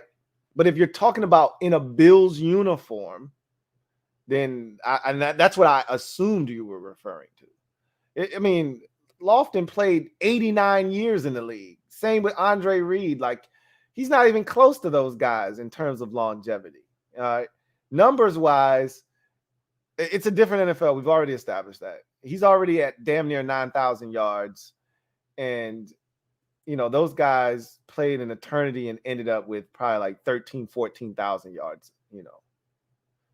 He's going to swamp those dudes if he keeps playing at the level he's playing at for another 5 years. So, yeah, if you're talking about overall body of work, of course. But if you're talking about in a Bills uniform, that's what I thought you were referring to. Yes, I wasn't comparing Bills seasons, just receivers that wore a Bills uni. Got you. Okay, that makes more sense. Okay. Got you. Fat American is back with facts. Thank you for the super chat. Greatly appreciate you. Who writes, I don't know why, but I wasn't a big fan of the 2012 team. Maybe because they tried to erase the 2005 team's memory from most people's memory bank. Just a thought. And you weren't having that. And, probably you seem like you're more of a defensive guy. That wasn't the best defense in the world. So maybe that had something to do with it too. Fat American is back with facts. Thank you for the super chat. Greatly appreciate you. Who writes, they were fun, but that defense definitely didn't do it for me. That's what I said. I know my guy Fats, and I figured that's what it was. You're a defensive guy first and foremost, and that defense wasn't great. So that's probably why you prefer the 05 team. But anyway, I digress. That was the last super chat, and thus that's going to do it for me, your man Louie T, here on the Command Post. You know what it is. Post up. Take command. I will get at you guys later. Maybe back for a podcast tomorrow. If not, we'll be back next week. I'm gonna be kind of grinding, digging in hard on these mock drafts. The goal is to put out the Washington mock draft next week. So I'm gonna be working really diligent on that. And the hope is maybe 3 or 4 days later, I'll be able to pop out the first round mock draft. So we'll see. Anyway. Fat American is back with facts. Thank you for the super chat. Greatly appreciate you. Writes, you prefer defense or an offensive team? Growing up, I preferred defensive teams because that's how the NFL was when I was growing up. You had to play defense in order to win and win big. And offense wasn't. I mean, go back and watch the 91 team. Watch how pedestrian football was, like offensively. I'm speaking of. When you hear Jack Del Rio say, you know, we covered 2 wide receiver sets, you know, sometimes they would get crazy and put them on the same side, like twins, right? I mean, that's how elementary football was offensively back in those days. So that's what I was watching growing up as a kid. So defense was the name of the game. You run the football, you play quality defense, you take your shot if you get an opportunity, and you win the game, right? As I've gotten older and the game has evolved, I'm more of an offensive guy. Don't mind seeing a defensive struggle. A lot of people, how many times do we come after a primetime game and we're live and we're chopping it up? Oh, that game was boring. And I'm like, that game was entertaining as hell to me. It wasn't boring to me. I don't mind, 16-10 as long as the shit is compelling football. The what was it? 11-10 49ers Broncos. That was horrible. That was a horrible game. Okay. The Colts and Broncos game. What was that one? 9-7, I think. 10-7. What the score end up? I don't remember. 12. I think it was 12. 12-10. No, it couldn't have been. It had to be 12-9. I think it was 4 field goals. That was one of the worst games I've ever watched in my life. So there's a difference between bad football and great defense. And I love me a defensive struggle when it's 2 good defensive teams duking it out. But I'm more of an offensive guy. I want to see points scored, and because I think that's how you ultimately win in this league. Yep. Defense travels, run game travels, all that good stuff. You better be able to score some points. The last Super Bowl was 38-35. You're going to win. You got to be able to score some damn points. Period. End of discussion. So anyway, I digress. John Livingston, thank you for the super chat. Greatly appreciate you, my guy. 105.3 JL Smooth. Right. Thanks for the stream, Lou. Hit the like button on the way out. Y'all heard the man. Hit the like button on the way out. Thank you for participating and blessing the stream as you usually do, man. I can't thank you enough. You're my guy, JL Smooth. You know that, and always love chopping it up with you.